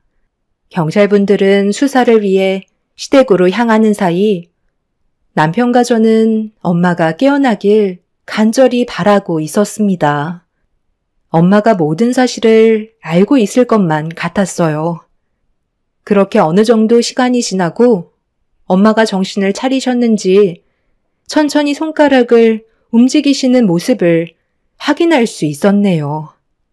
남편과 저는 깨어난 엄마를 보며 흥분해선 어떻게 된 거냐고 수화로 급하게 여쭤보자 엄마는 팔을 들어 수화를 하기 힘드셨는지 종이와 펜을 요구하셨어요.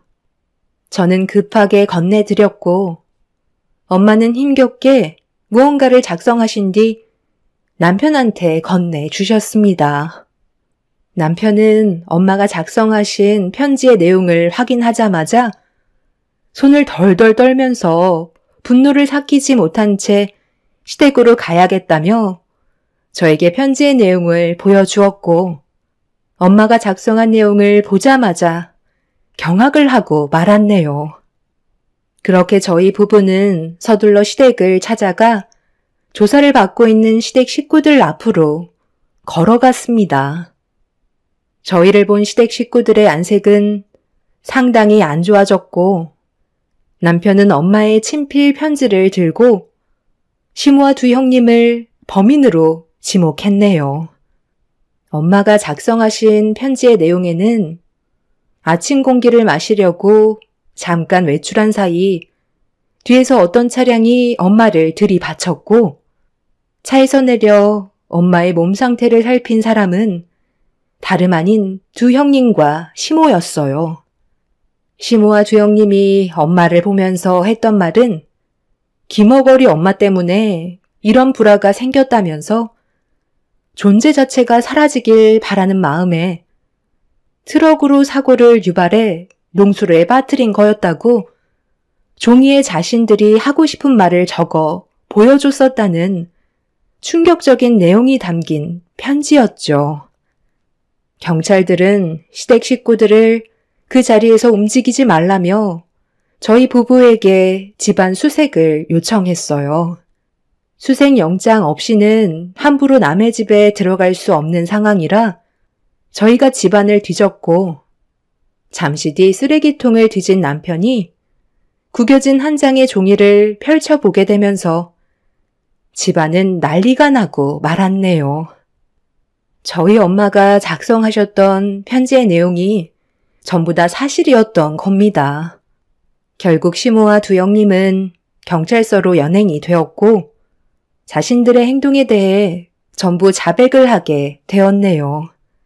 시모와 두영님은 아침상을 보기 위해 트럭을 타고 잠깐 마트에 들렀었는데 집에 들어오는 도중에 농수로 옆에서 저희 엄마가 아침 공기를 마시며 걷고 계신 모습을 보고 형님은 저희 엄마만 없었어도 저희 부부를 시댁으로 들여와 농사일을 시킬 수 있었을 거라면서 갑자기 분노했고 그 말에 동조한 둘째 형님도 저희 엄마를 보며 큰형님을 부추기며 화를 돋갔습니다.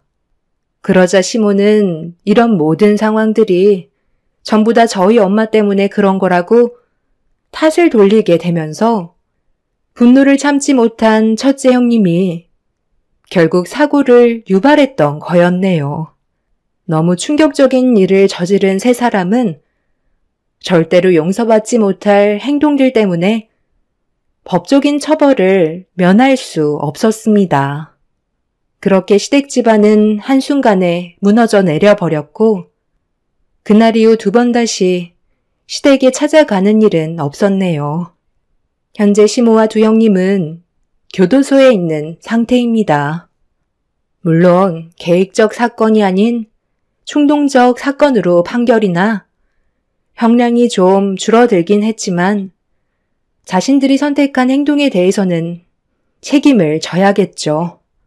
시부는 이런 충격적인 사실들 때문에 하시던 농사일을 전부 다 정리하고 저희 엄마한테 죄송하다며 재산의 일부를 보상금으로 주셨지만 마음이 좋지는 않네요. 집안의 가장들인 사람들이 하나같이 눈치만 보다가 사고가 터지고 나서야 저러는 모습 너무 꼴보기 싫었습니다. 시부와 아주버님들 또한 똑같이 잘못이 있다고 생각합니다. 앞으론 절대 만날 일이 없었으면 좋겠어요. 너무 큰 상처이고 기억하고 싶지 않은 순간들이었지만 그 사람들의 행동들을 여러분들께 알려드리고 싶었습니다. 저도 하루빨리 과거에 있던 안 좋은 기억들을 전부 털어버리고 앞으로 있을 날들만 생각하고 싶네요. 제 사연 들어주신 분들 감사합니다. 안녕하세요. 막장 드라마보다 더 막장 사연을 겪은 제 사연을 들려드릴게요. 전 30대 중반 여성이고 파혼 전적이 있어요. 미술을 전공한 저는 졸업을 하고 입시 강사로 일을 하다가 우연히 좋은 기회로 지역 여성회관의 주부들을 상대로 짧은 강의를 한 적이 있었어요. 간단한 취미로 취미 미술을 가르치는 일을 하였는데 그때 알게 된 주부 회원님의 소개로 결혼을 약속할 뻔한 남자를 만나게 되었답니다. 조금 부담스러웠으나 그래도 결혼 정년기였기 때문에 저 역시 진지하게 만남을 가지게 되었고 주부 회원님은 저에게 정말 좋은 사람이라며 입에 침이 마르게 칭찬을 하면서 저를 팍팍 밀어주었어요. 내가 잘 아는 집의 아들이거든. 그 엄마가 좀 유난스럽긴 한데 그래도 아들을 잘 키워놨어. 딱 참하고 예쁜 아가씨 원한다고 해서 자리 마련한 거니까 강사님도 잘해봐. 솔직히 요즘에는 좀 제대로 알고 만나야지. 무서운 세상이잖아. 아, 그러게요. 감사해요. 안 그래도 집에서도 제 결혼을 많이 걱정하셨는데 이렇게 신경 써주시니까 제가 너무 감사하네요. 아유, 감사할 것까지야. 나중에 잘 되면 밥이라도 한번 사.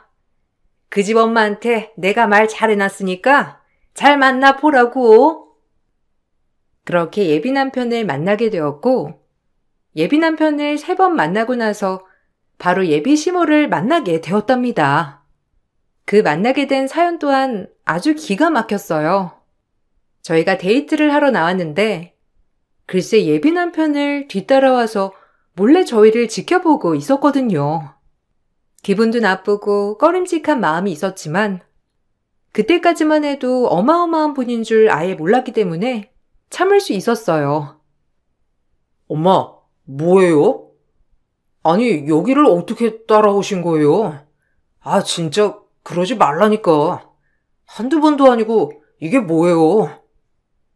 아니나 지나가는 길에 우연히 들렸다가 본 거다. 넌 무슨 오해를 그렇게 하니? 네가 만나는 아가씨로구나. 뭐 말을 많이 들었겠지만 내가 우리 지혁이 엄마예요. 윗집 언니가 칭찬을 그렇게 했는데 외모는 기대 이하네. 이세를 생각해서라도 내가 외모는 중요하다고 했는데 보니까 눈쌍꺼풀은 했구만. 자연산인 날 속이기란 힘들지. 네? 기대 이하라니. 어머님, 초면인데 말씀이 조금 지나치시네요. 외모 평가나 듣자고 지혁 씨 만나는 게 아닌 건데요. 그리고 이런 말 정말 유치하지만 저 쌍꺼풀 수술 안 했거든요. 요즘 세상에 수술해도 상관없지만 안 한 건 안 했다고 말해야죠. 아유, 아가씨, 말 재밌게 하네. 강사라 그런가? 좀 가르치는 말투라 거슬리긴 하는데 그래도 직업도 그렇고 딱히 어디 나가도 빠지지 않으니까 만나면 허락할게요. 우리 제대로 자리 한번 만들어서 식사나 하자고. 지혁아, 엄마 간다. 아, 진짜 미안해. 엄마가 워낙 유난히 심해.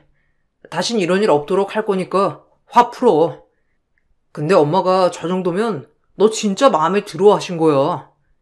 원래 같으면 바로 그 자리에서 헤어지라 마라 하시는 분인데 너 웬만큼 마음에 드셨나 봐. 장난해? 당신 어머님이지만 기분 나쁘니까 말은 해야겠다. 그래도 사람 면전에 대고 외모가 어떻니 많이. 기분 진짜 나빠. 다짜고짜 제 외모를 지적해놓곤 만남을 허락한다나 뭐라나 하면서 자리를 떼는 예비 시모였어요. 기분이 정말 나빴고 아무리 어른이지만 이건 아니라는 생각에 그날 예비 남편과도 다투기도 하였답니다. 하지만 미안하다고 비는 통에 화가 누그러졌어요. 그리고 그 다다음 날인가 여성회관에 출근을 하여 일을 하고 있는데 예비 시모라는 사람이 저를 찾아와서 얘기를 하더라고요. 나 알죠? 그때 우리 만났잖아. 아가씨랑 먼저 이렇게 얘기 나누고 싶어서 찾아왔어요. 내가 성격이 좀 급해야지. 네. 안녕하세요. 저도 말씀 나누고 싶었는데 잘 됐네요.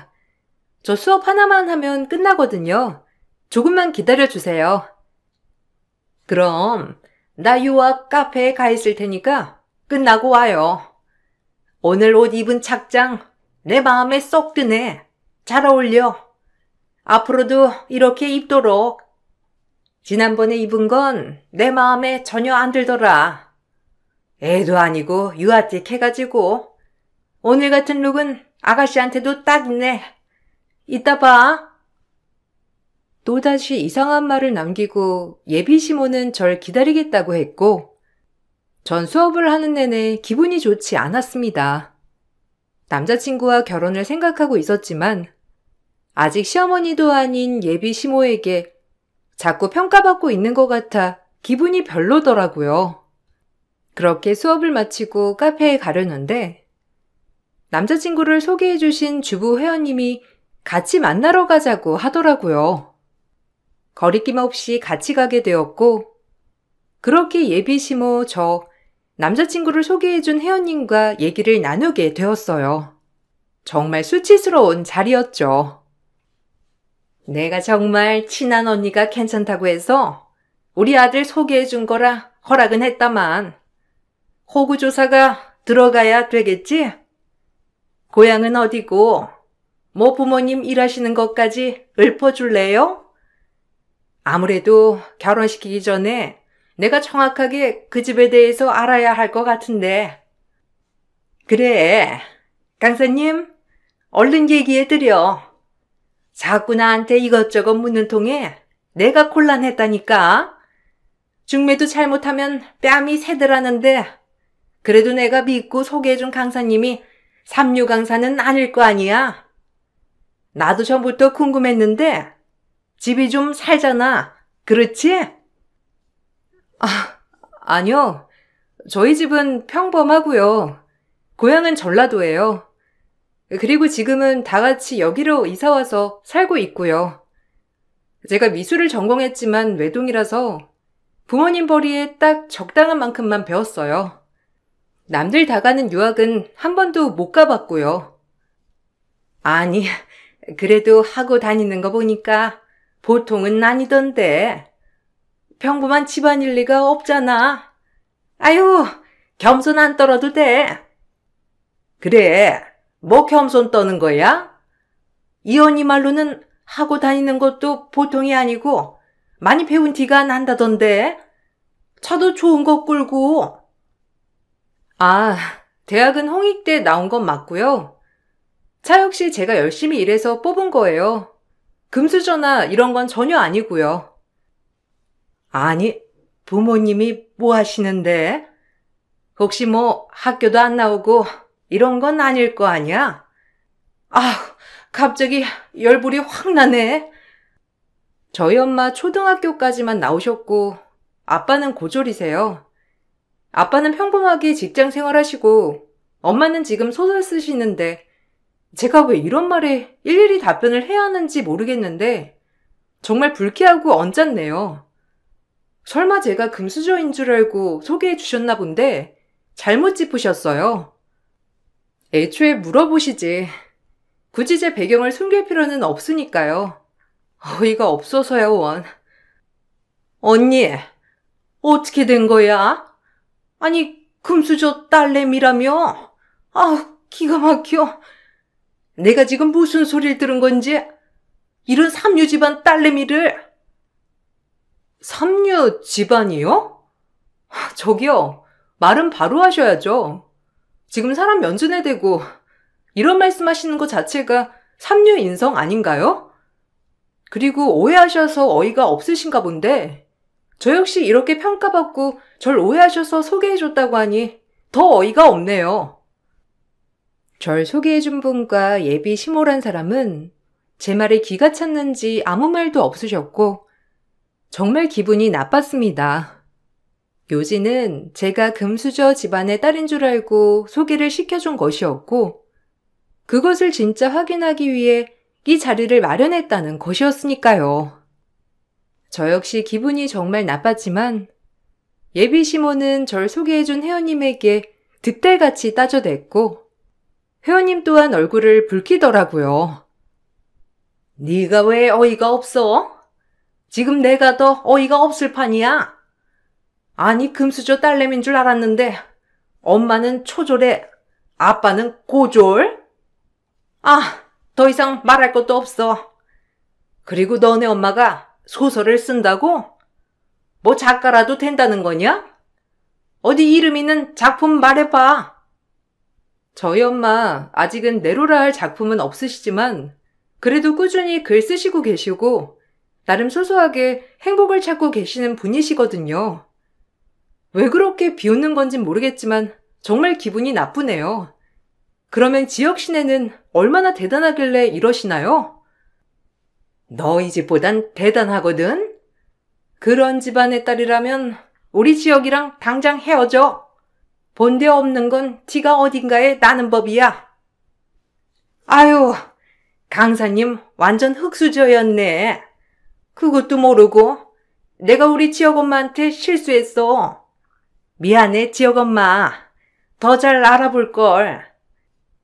그러게, 언니 진짜 실수했네. 어디 갖다 댈 걸 대야지. 이런 집안의 딸내미를 어떻게 우리 아들에 갖다 붙여? 언니는 이제 내 얼굴 볼 생각 하지 마. 그리고 너, 우리 지역이한테 당장 떨어져야 할 것이야. 안 그러면 내가 가만 안 둘 줄 알아? 이 말을 끝으로 예비 시모와 제 회원은 자리를 떴고 더 보탤 말도 없이 전 그 자리에서 정말 수치스러웠습니다. 그리고 곧바로 남자친구에게 이별을 고했지만 남자친구는 이런 일이 한두 번이 아니었다는 듯 저를 설득시키면서 애원하더라고요. 솔직히 이런 적 한두 번이 아니야. 내가 너 말고 다른 여자 안 만나봤을 것 같아? 그때마다 엄마는 늘 저런 식이었어. 근데 이 정도로 사랑했던 여자는 네가 처음이야. 그동안엔 엄마가 반대하는 여자랑 다 헤어졌지만 이젠 못 헤어져. 네가 부모랑 인연 끊으라면 끊을게. 그러니까 나 좀 살려주라. 내가 어떻게든 너 상처 안 받게 잘할 테니까 기다려줘. 날 금수저 딸인 줄 알고 주선한 거라시잖아. 애초에 잘못 낀 열쇠야. 당신은 몰라. 내가 얼마나 수치스러웠는지. 알지. 왜 몰라. 엄마랑 절연하는 한이 있더라도 절대 포기 안 할 거니까 그리 알아. 그러니까 넌 기다리기만 하면 돼. 남자친구는 이번에야말로 본인 엄마를 꺾고 말겠다고 했고 그 약속을 지켰습니다. 금수저 집안의 딸인 줄 알았다가 지금은 그저 아무것도 아닌 저였기 때문에 예비 시모는 절 대놓고 마음에 안 들어 하기도 하였어요. 저도 그땐 제정신이 아니었는지 남자친구를 믿어보기로 결심을 했고 그렇게 결혼 준비가 시작이 되었답니다. 혼수 문제로 저희 엄마와 남자친구 그리고 예비 시모가 백화점에서 만나던 날 저희 엄마는 그동안 쓴 소설이 책으로 나오자 시어머니에게 선물로 드리겠다며 가져왔어요. 그리고 곧이어 예비 시모에게 책을 건넸고 예비 시모는 저희 엄마를 보면서 코웃음을 치며 한마디 하더라고요. 집에서 그냥 일기 쓰는 게 아니라 이렇게 책까지 낸다고요? 초들이면 거의 까막눈 아닌가? 까막눈이 뭔 작가라고? 엄마, 그만하세요. 지금 말씀이 지나치시잖아요. 어머님, 죄송합니다. 저희 엄마가 무례를 범했네요. 정말 죄송해요. 죄송?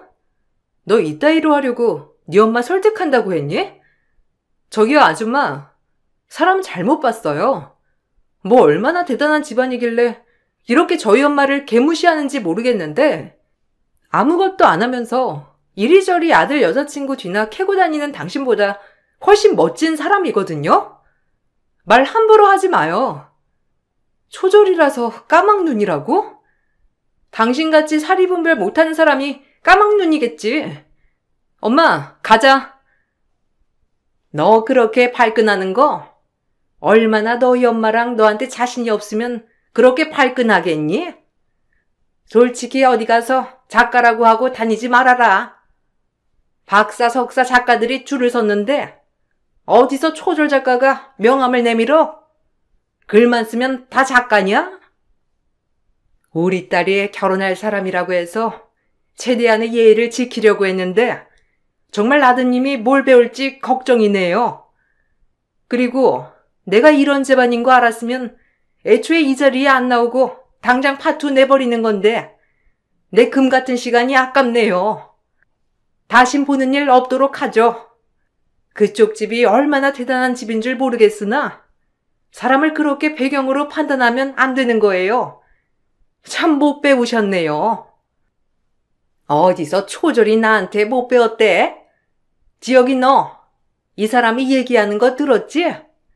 내가 웬만해서 결혼 허락하려 했는데 이 모녀가 이렇게 나온다면 절대 허락 못하지.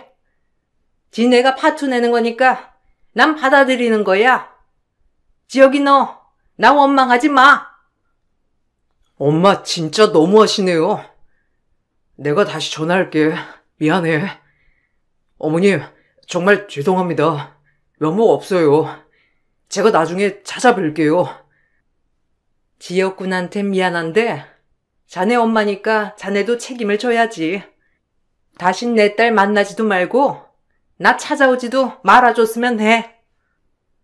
전 그렇게 결혼을 파투 내버렸어요. 애초에 시작하지 말아야 할 결혼 준비였다고 생각했습니다. 예비 시모도 그날 작정하고 파혼을 당하려고 나온 것처럼 말을 했기 때문에 제가 파혼을 통보했을 때 옳다커니 하며 파혼을 받아들였고 그저 남자친구만이 저에게 기를 쓰고 매달렸어요. 남자친구는 안쓰러운 마음도 들었지만 그 엄마의 그 아들이라고 이미 정이 떨어져 버렸어요. 그러면서 주마등처럼 많은 생각들이 오고 가더라고요. 얼마나 많은 여자친구들을 이런 식으로 내쳤을지 아마 평생 저 아들은 결혼도 못하고 엄마 옆에서 늙어 죽겠구나 싶은 마음까지 들면서 정말 한심한 생각이 들었고 그러면서 안도의 마음도 쓸어내렸죠. 내가 이렇게 빌어도 안 되겠어? 내가 미안하다니까. 우리 엄마 눈에 아무도 성에 안 찰 거야. 참, 우리 집도 잘난 게 없는데. 졸부가 원래 제일 무서운 거야. 당신 집 갑자기 딴 개발로 돈방석에 앉은 거라며. 원래 아무것도 없다가 갑자기 돈이 생기면 변하는 게 사람이지. 너희 엄마 천성이 원래 그런 건지 아니면 돈 때문에 저렇게 변한 건진 몰라도 잘 살길 바랄게. 네 엄마 눈높이에 맞는 여자 잘 찾아서 결혼하고. 아, 이왕이면 혼자 사는 것도 나쁘지 않겠다. 괜한 여자 신세 망치기 전에. 제발, 내가 이렇게 빌어도 안 되겠어? 엄마랑 나랑은 별개잖아. 네가 원하면 나 엄마랑 절연한다니까. 핏줄이 쉽게 끊어지겠니? 그리고 내가 그렇게 천륜을 끊어놓고 마음이 편할 것 같아? 난 그 정도로 남자를 얻고 싶진 않거든. 굳이 내가? 너도 나 깨끗이 입고 잘 살아. 너희 엄마가 아마 너한테 맞는 제 짝으로다가 언젠간 만나게 해 주시겠지. 전 그렇게 그 모습을 마지막으로 한참이나 남자친구를 보지 못했어요. 그리고 예비 시모가 뭐라고 했는지 제 직장에 저에 대해 소문이 파다하게 났었지만 그럼에도 좋은 회원분들이 제 편을 많이 들어주어서 용기를 내서 수업을 할 수 있었어요. 처음엔 말도 안 되는 소문과 제 집안에 대해서도 사람들이 말이 많았지만 저의 수업 태도와 강의 내용 때문에 잘 헤쳐나갔죠. 아니, 강사님이 무슨 죄야? 내가 저 옆였네. 저럴 줄 알았어. 지 아들도 아니고 한 달이 건너서 이상한 집에 소개해주더니 지금 이상한 소문내고 다니는 것 좀 봐. 저 여자 주둥이가 원래 저렇다니까. 강사님, 너무 신경 쓰지 마요. 우리 저 여자 말 안 믿으니까. 그 돈 많은 옆였느라고 빌붙고 싶어서 강사님 소개해줬나 본데 강사님이 아깝지. 어디 그런 집안에. 에이, 괜찮아요. 뭐 살면서 이런 일이 있을 수도 있는 거죠. 그래도 회원님들이 절 믿어주셔서 정말 감사한걸요. 허! 지역 엄마가 얼마나 욕하던지. 내 체면이 말이 아니에요. 여기 회원들 선동해서 나 이상한 사람으로 몰고 가지 말고. 솔직히 흑수저가 우리 같은 보유증 아줌마들 가르치는 거 웃기니까 사표 쓰고 이 강사 자리에서 물러나 줄래요? 아니, 당신이 뭔데 강사님 보고 물러나란 말아야? 당신이 그만둬 그럼. 우리는 강사님한테 더 배우고 싶으니까. 이 여자 완전 흑수저 강사라니까. 우리가 이런 사람한테 강의를 들어야겠어요? 아니, 아줌마도 눈 똑바로 뜨고 봐. 와, 본인 멋대로 금수저 딸이니 뭐니 판단하고 남자친구 소개해주더니 이젠 사람들 선동해서 절 매장시키려 하네요. 어디 한번 해보세요. 제가 눈 하나 깜짝 하나. 그리고 흑수저가 뭐가 어때서요? 제가 남한테 사기를 쳤나요? 피해를 줬나요? 없는 형편에 열심히 공부하고 그림 그려서 이 자리까지 온 건데 이게 왜 그렇게 욕을 먹어야 될 일이죠? 마인드 좀 뜯어 고치세요. 강사님 말이 맞지. 여기까지 오느라 칭찬 한마디 못해주면서 엄마뻘이나 되는 사람이 사람 앞길을 망치려 들어. 당신이나 이 수업 들으러 나오지 마.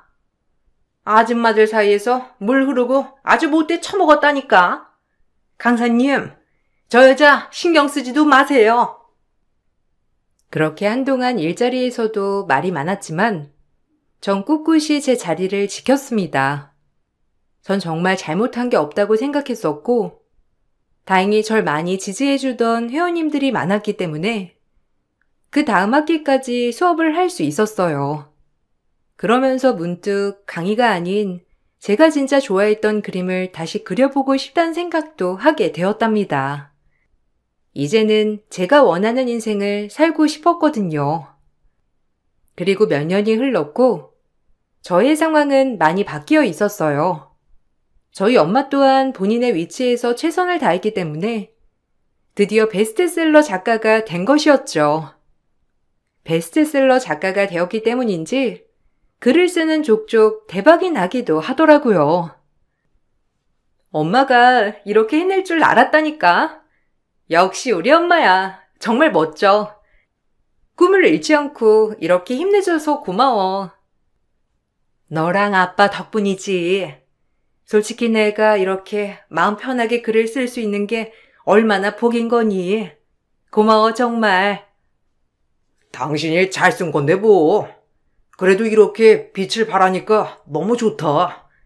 당신은 집 걱정 말고 하고 싶은 일 실컷 해. 엄마가 최대한 너 뒷바라지 많이 해줄게. 너도 이제 네가 하고 싶은 미술 해. 그림 그리랴 수업하랴 힘들었잖아. 아니야. 내가 좋아서 하는 건데 뭐. 그래도 엄마가 이렇게 잘 돼서 난 너무 좋다. 엄마의 영향을 받아서 나도 잘 될 거야. 엄마의 인세와 저와 아빠가 모은 돈 등등 합쳐서 저희는 대출을 받아 큰 대저택으로 이사를 갔어요. 저도 본격적으로 제 그림을 그리고 싶었던지라 작업실도 필요했고 엄마도 마찬가지로 서재가 필요했거든요. 그렇게 그곳에서는 더 좋은 일만 많이 일어났습니다. 저 역시 화가로서 미술 작품을 선보일 수 있는 좋은 자리도 생겨날 기미가 있었어요. 그로 인해 저희는 집안 살림을 돌봐줄 아주머니가 필요해졌고 그로 인해 파출부 구인구직란에 사람을 구하게 되었습니다. 그리고 곧이어 면접을 잡아준다며 아주머니 한 분을 보내주신다고 하더라고요. 그렇게 한 아주머니가 면접을 보러 온 날, 제 눈은 동공지진이 되었죠. 아유, 안녕하세요. 처음 뵙겠습니다. 파출부 구하신다고 하셨죠? 제가 이렇게 세련되게 생겼어도 일 하나는 아주 기똥차거든요. 어머, 네가 왜? 아, 저희 집 파출부로 오신 분이 당신이었어요? 이게 웬? 참 세상 오래 살고 볼 일이네요. 이렇게 만날 줄이야. 아니, 당신은 그렇게 저희를 무시하고 제 딸과 저에게 모욕을 주던 어떻게 여기서 이렇게 다 만날 수가 있죠? 아니, 이 모녀들이 어떻게 이런 대저택에서 나오는 거야? 아니, 됐고, 당신들이 사람을 부릴 리가 없지. 초졸인 당신인데. 아직도 초졸 타령. 몇 년이 지났는데 여전하네요. 이보세요. 지금 사태 파악이 안 되나 본데 여기 저희 집이고 당신은 저희 집에 일하러 면접 온 파출부세요. 다시 한번 읊어드려요? 사람이 이렇게 눈치가 없어서요, 원. 사회생활 하겠나요? 그러게 말이다. 그렇게 면전에 대고 초졸이니 뭐니 무시를 하더니 남의 집 일이나 하러 다니면서 그랬던 거야? 예비 시부모였던 그 사람은 저렇게 말을 퍼부었지만 엄마를 보고 충격을 받았는지 뒤돌아가다가 거품을 물며 쓰러졌어요. 일단 사람은 살리고 보자 싶어 전 예비 시모였던 분을 병원으로 얼른 모셨고 그렇게 몇 년 만에 전 남자친구에게 전화를 하게 되었답니다. 전 남자친구 또한 제 전화를 받고 많이 놀래기도 했지만 본인의 꼴을 보여주기가 창피해 보이더라고요. 그리고 뒤이어 입을 열어 본인들의 이야기를 해주는데 참 세상에 뭐든 영원한 게 없다고 많이 느끼게 된 계기가 되었어요. 오랜만이다. 네 전화 받고 많이 놀랐는데 그래도 이렇게 잘 살고 있었네. 진짜 면목 없어. 엄마 모시고 와줘서 고마워. 어느 누구라도 그렇게 했을 거야. 길에 사람이 쓰러졌는데 지나칠 수가 없잖아. 근데 당신 엄마가 왜 우리 집에 일을 하러 오셨는지 말해줄 수 있어? 땅 개발돼서 집에 돈 많다고 하지 않았어? 어떻게 갑자기 이렇게 당황스럽더라. 사실 엄마가 상가 투자 사기 때문에 지금 오갈 데 없는 신세가 됐어. 나도 마찬가지지. 그래도 난 회사 기숙사에서 지내긴 하는데 집까지 다 날리고 엄마 지금 이곳저곳 일용직 하면서 거기 당직실에서 먹고 자고 하시거든. 나까지 대출 받아서 상가에 투자한 거라 더 이상 대출도 불가능하고 다음 달 월급 받으면 엄마 원룸이나 고시원 얻어드려야지. 뭐? 그렇게 부질없는 돈이었으면서 우리 집을 업신여긴 거구나? 처지 안타까운데 솔직히 벌 받은 거라고 생각할게. 그래, 넌 그렇게 생각할 만해. 우리 엄마가 너한테 좀 심하게 그랬냐? 어머님한테도 마찬가지고 진짜 벌 받은 거지 뭐. 남자친구에게 들은 얘기로는 집이 풀썩 주저앉았다고 했어요. 워낙에도 돈 욕심이 엄청났던 분이었기 때문에 그 돈을 어떻게 불릴까 하다가 상가를 사서 돈을 불리겠다는 목적으로 상가를 구매했는데 알고 보니 허위 매물이었던 것이었죠. 그리고 벌을 받은 것이 본인도 그 매물을 투기 목적으로 구매했다는 것도 밝혀져서 경찰에 신고할 수조차도 없던 거였어요. 욕심이 화를 부른 처지가 되었던 것이었고 그러면서 집이 필요하니 입주 가사 도우미 일을 찾고 계셨던 거예요. 아휴, 여기가 어디야? 아니, 네가 여긴 어떻게? 너 그 대저택 어떻게 된 거야? 너네 부모 뭐 보잘것도 없었잖아. 네가 아무리 월급을 많이 받는다고 해도 성북동의 그 큰 대저택에 살 수나 있어? 말이 안 되는 소리지. 어떻게 된 거야? 너 혹시 남자 하나 물어가지고 살림 폈니? 그렇지 않고서야 너네가 그런 대저택에 살 수가 없잖아. 요즘이 어떤 세상인데. 이제 깨셨네요. 저희 엄마 작가라고 했잖아요. 학벌은 어머님이 그렇게 무시하던 초졸이지만 다행히 베스트셀러가 됐네요. 배 아파서 어떻게 해요? 저한테 줬던 모욕 저 하나도 안 잊혀요. 그래도 다행히 이런 치욕을 이렇게라도 되갚으니 속이 좀 뚫리는 것 같네요. 투기 목적으로 구매하신 상가 사기 당하셨다는 거 잘 들었어요. 역시 본성 참 어디 안 가죠? 뭐야? 얘 뭐 이런 얘기까지? 내가 지금 이런 신세지만 나같이 세련된 여자가 그러고 살겠니? 당장이라도 일어나지. 나한테 돈 해주겠다는 사람 줄 섰는데 내가 부담스러워서 거절한 거란다. 그러니까 난 너무 불쌍한 시선으로 보지 말아줘. 제가 어떻게 불쌍하게 보겠어요. 얼마나 잘나신 분인데. 어쨌든 이렇게 일어나셨고 지혁씨 왔으니 전 가볼게요. 우리 지혁이 보니까 다시 마음이 좀 생기니? 이제라도 다시 만나는 거 허락할게. 어차피 둘이 결혼까지 하려고 했던 사이잖아. 지나고 보니까 너처럼 우리 지혁이랑 어울리는 애도 없었던 것 같고 이제라도 만나보렴. 허락한다. 됐거든요? 이제 와서 우리 집 좀 사는 것 같고 본인 집이야말로 쫄딱 망하니까 다시 만나라고? 무슨 이런 태세 전환이 다 있어? 이게 어른한테 어디서? 그때는 네가 우리 지혁이한테 견줄급이 아니었잖아. 이젠 좀 된 것 같으니까 허락한다니까. 당신이 허락한다고 내가 만날 것 같아?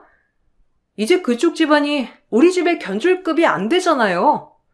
정신 차리고 상황을 좀 보세요. 예비 시어머니였던 분은 그러면서도 끝까지 저에게 당당한 모습을 잃지 않았어요. 저 역시 그럼 그렇지라고 생각하며 짧은 인사와 함께 병원을 나왔답니다. 참 우프면서도 한편으론 사랑했던 남자친구의 집안일이었기 때문에 마음은 그렇게 좋지 않더라고요. 그리고 한 2주 정도 흘렀을까? 모르는 번호로 전화 한 통이 와서 전화를 받으니 예비 시어머니란 사람이었어요. 꼭 만나서 할 얘기가 있다고 하길래 시간을 내서 만나러 갔습니다. 그리고 그날은 지난번과 다르게 완전 다른 모습이더라고요. 왔니? 너네 엄마 책 내가 없는 돈에 다 사서 읽었다. 어쩜 이렇게 재밌게 책을 쓴다니? 역시 끼가 보통 끼가 아니셨어. 네가 그 어머니 피를 물려받아서 이렇게 예체능에 재능이 있던 거구나. 어떻게 보면 대단한 거지. 거두절미하고 무슨 일로 만나자고 하신 거예요? 저희가 이렇게 담소나 하하호호 나눌 사이는 아니니까 용건만 말해주세요. 지혁이한테 듣기로는 너도 이제 화가로서 뭐 입지를 다져가는 중이기도 하고 너희 집 내가 생각했던 것보다 훨씬 더 성공했다며? 지혁이랑 너랑 더 이상 엮일 일 없다고 하니까 내가 널 이렇게 부른 건데 거절은 하지 않았으면 좋겠다.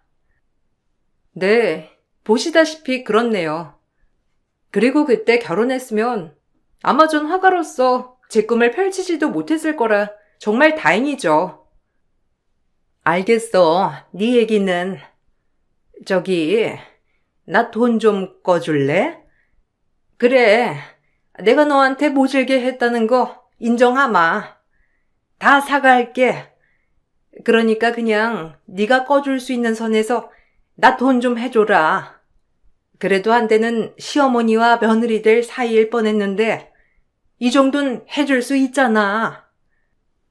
아니면 우리 지혁이 다시 만나던가. 그게 아니면 돈 좀 해줘. 내가 어떻게든 이 돈은 꼭 갚을 거야. 그러니까 나한테 돈 좀 해줄래? 순간 제 길을 의심했어요. 정말 다짜고짜 돈을 해달라니. 원래도 뻔뻔하고 이기적인 건 알았지만 이렇게 본인이 막말을 내뱉은 당사자한테 이제 와서 아쉬운 소리를 해대며 돈을 해달라고 하는 소리가 저를 더욱 기막히게 하더라고요. 그러면서 내가 이런 사람을 시어머니로 맞이할 뻔했다는 생각을 하니 온몸에 소름이 돋으면서 파혼 잘했다 생각이 들었어요. 아니, 돈 꺼줄 사람 널렸다고 하지 않았나요? 한때 그런 사이였지만 정말 지금은 완전 앙금에 있는 사이죠. 그 앙금을 만든 건 당신이고요. 죄송한데 돈 얘기하실 거면 저 일어나 볼게요. 난 또 무슨 급한 얘기라고. 저희 엄마 그렇게 무시하시더니 그래도 책 재밌다고 해준 건 감사하네요. 학벌이 다가 아니란 걸 좀 아셨으면 좋겠어요. 불법 저지르며 배 불리려고 하는 사람들보다 정말 열심히 본인의 재능을 갈고 닦아 사시는 분이거든요. 그럼 가보겠습니다. 천천히 돌아가세요. 아니, 내 얘기 안 끝났어. 너한테 그 돈, 큰 돈은 아니잖아. 지금 내가 여기에 투자만 하면 너 돈 금방 갚을 수 있다고. 땅 개발되셔서 돈 버셨다고 했죠? 그렇게 가만히 있으면 돈이 어디서 떨어질 일이 얼마나 된다고 생각하세요? 처음 번 돈을 쉽게 벌어서 자꾸 쉽게 벌려고 하시는 것 같은데 열심히 일을 내서 벌 생각을 하세요. 자꾸 투자하니 뭐니 하지 마시고. 그분은 저에게 돈을 꾸러 왔었어요. 이 사실을 전 남자친구에게 고하니 전 남자친구 또한 저에게 면목 없어하며 사과를 하였답니다. 그리고 전 그날부로 전 남자친구와 예비 시어머니의 번호를 차단했고 그림 그리기에만 열중했어요. 한편으론 마음이 안 좋기도 하지만 그래도 그때 받은 서름을 이렇게라도 갚을 수 있어서 통쾌한 마음이 들기도 했어요. 다 이렇게 갚게 되는 거야. 사람한테 상처 주면 돌려받게 되는 거지. 너도 어디 가서 남한테 그런 상처 주지 마라. 당연하지. 난 저런 사람 정말 극혐이야. 그리고 엄마랑 아빠가 날 좀 잘 키워줬어. 어디 가서 저런 사람은 안 될 거야. 그러게. 다 돌아오는 거야. 부메랑처럼. 엄마는 아직도 그때 백화점에서 저 여자가 한 말 기억이 생생해. 그때부터 얼마나 이를 악물었는지. 어떻게 보면 저 여자가 엄마가 글을 쓰는 원동력이 되기도 한 것 같아. 참 우프지 않니? 제가 이 세상에서 가장 잘한 일이 있다면 그때 결혼을 하지 않고 파혼했던 일이에요. 아마 지금 그 남자친구와 결혼했다면 미술은커녕 계속 강사 일을 하며 돈을 벌어야 했을 거고 그런 딸이 걱정되어 저희 엄마도 글을 잘 쓰지 못하셨겠죠. 모든 일엔 때가 있고 시기가 있다는 것을 배웠습니다. 파혼 당시 남들이 상상할 수 없을 만큼 큰 상처를 받아서 마음이 정말 안 좋았지만 지금은 언제 그랬냐는 듯 이렇게 웃고 지내고 있어요. 여러분들도 가슴 한편에 말 못할 사연 하나쯤은 있으시죠? 그 사연을 진정 털어내고 나니 마음이 편안해지는 요즘이에요. 혹시라도 안 좋은 일이 많으시거든 웃는 날을 상상하며 지내보세요. 정말 웃을 일이 많이 생긴답니다. 제 사연을 즐겁게 들어주셔서 감사드리고 좋은 하루 보내시길 바랄게요. 감사합니다.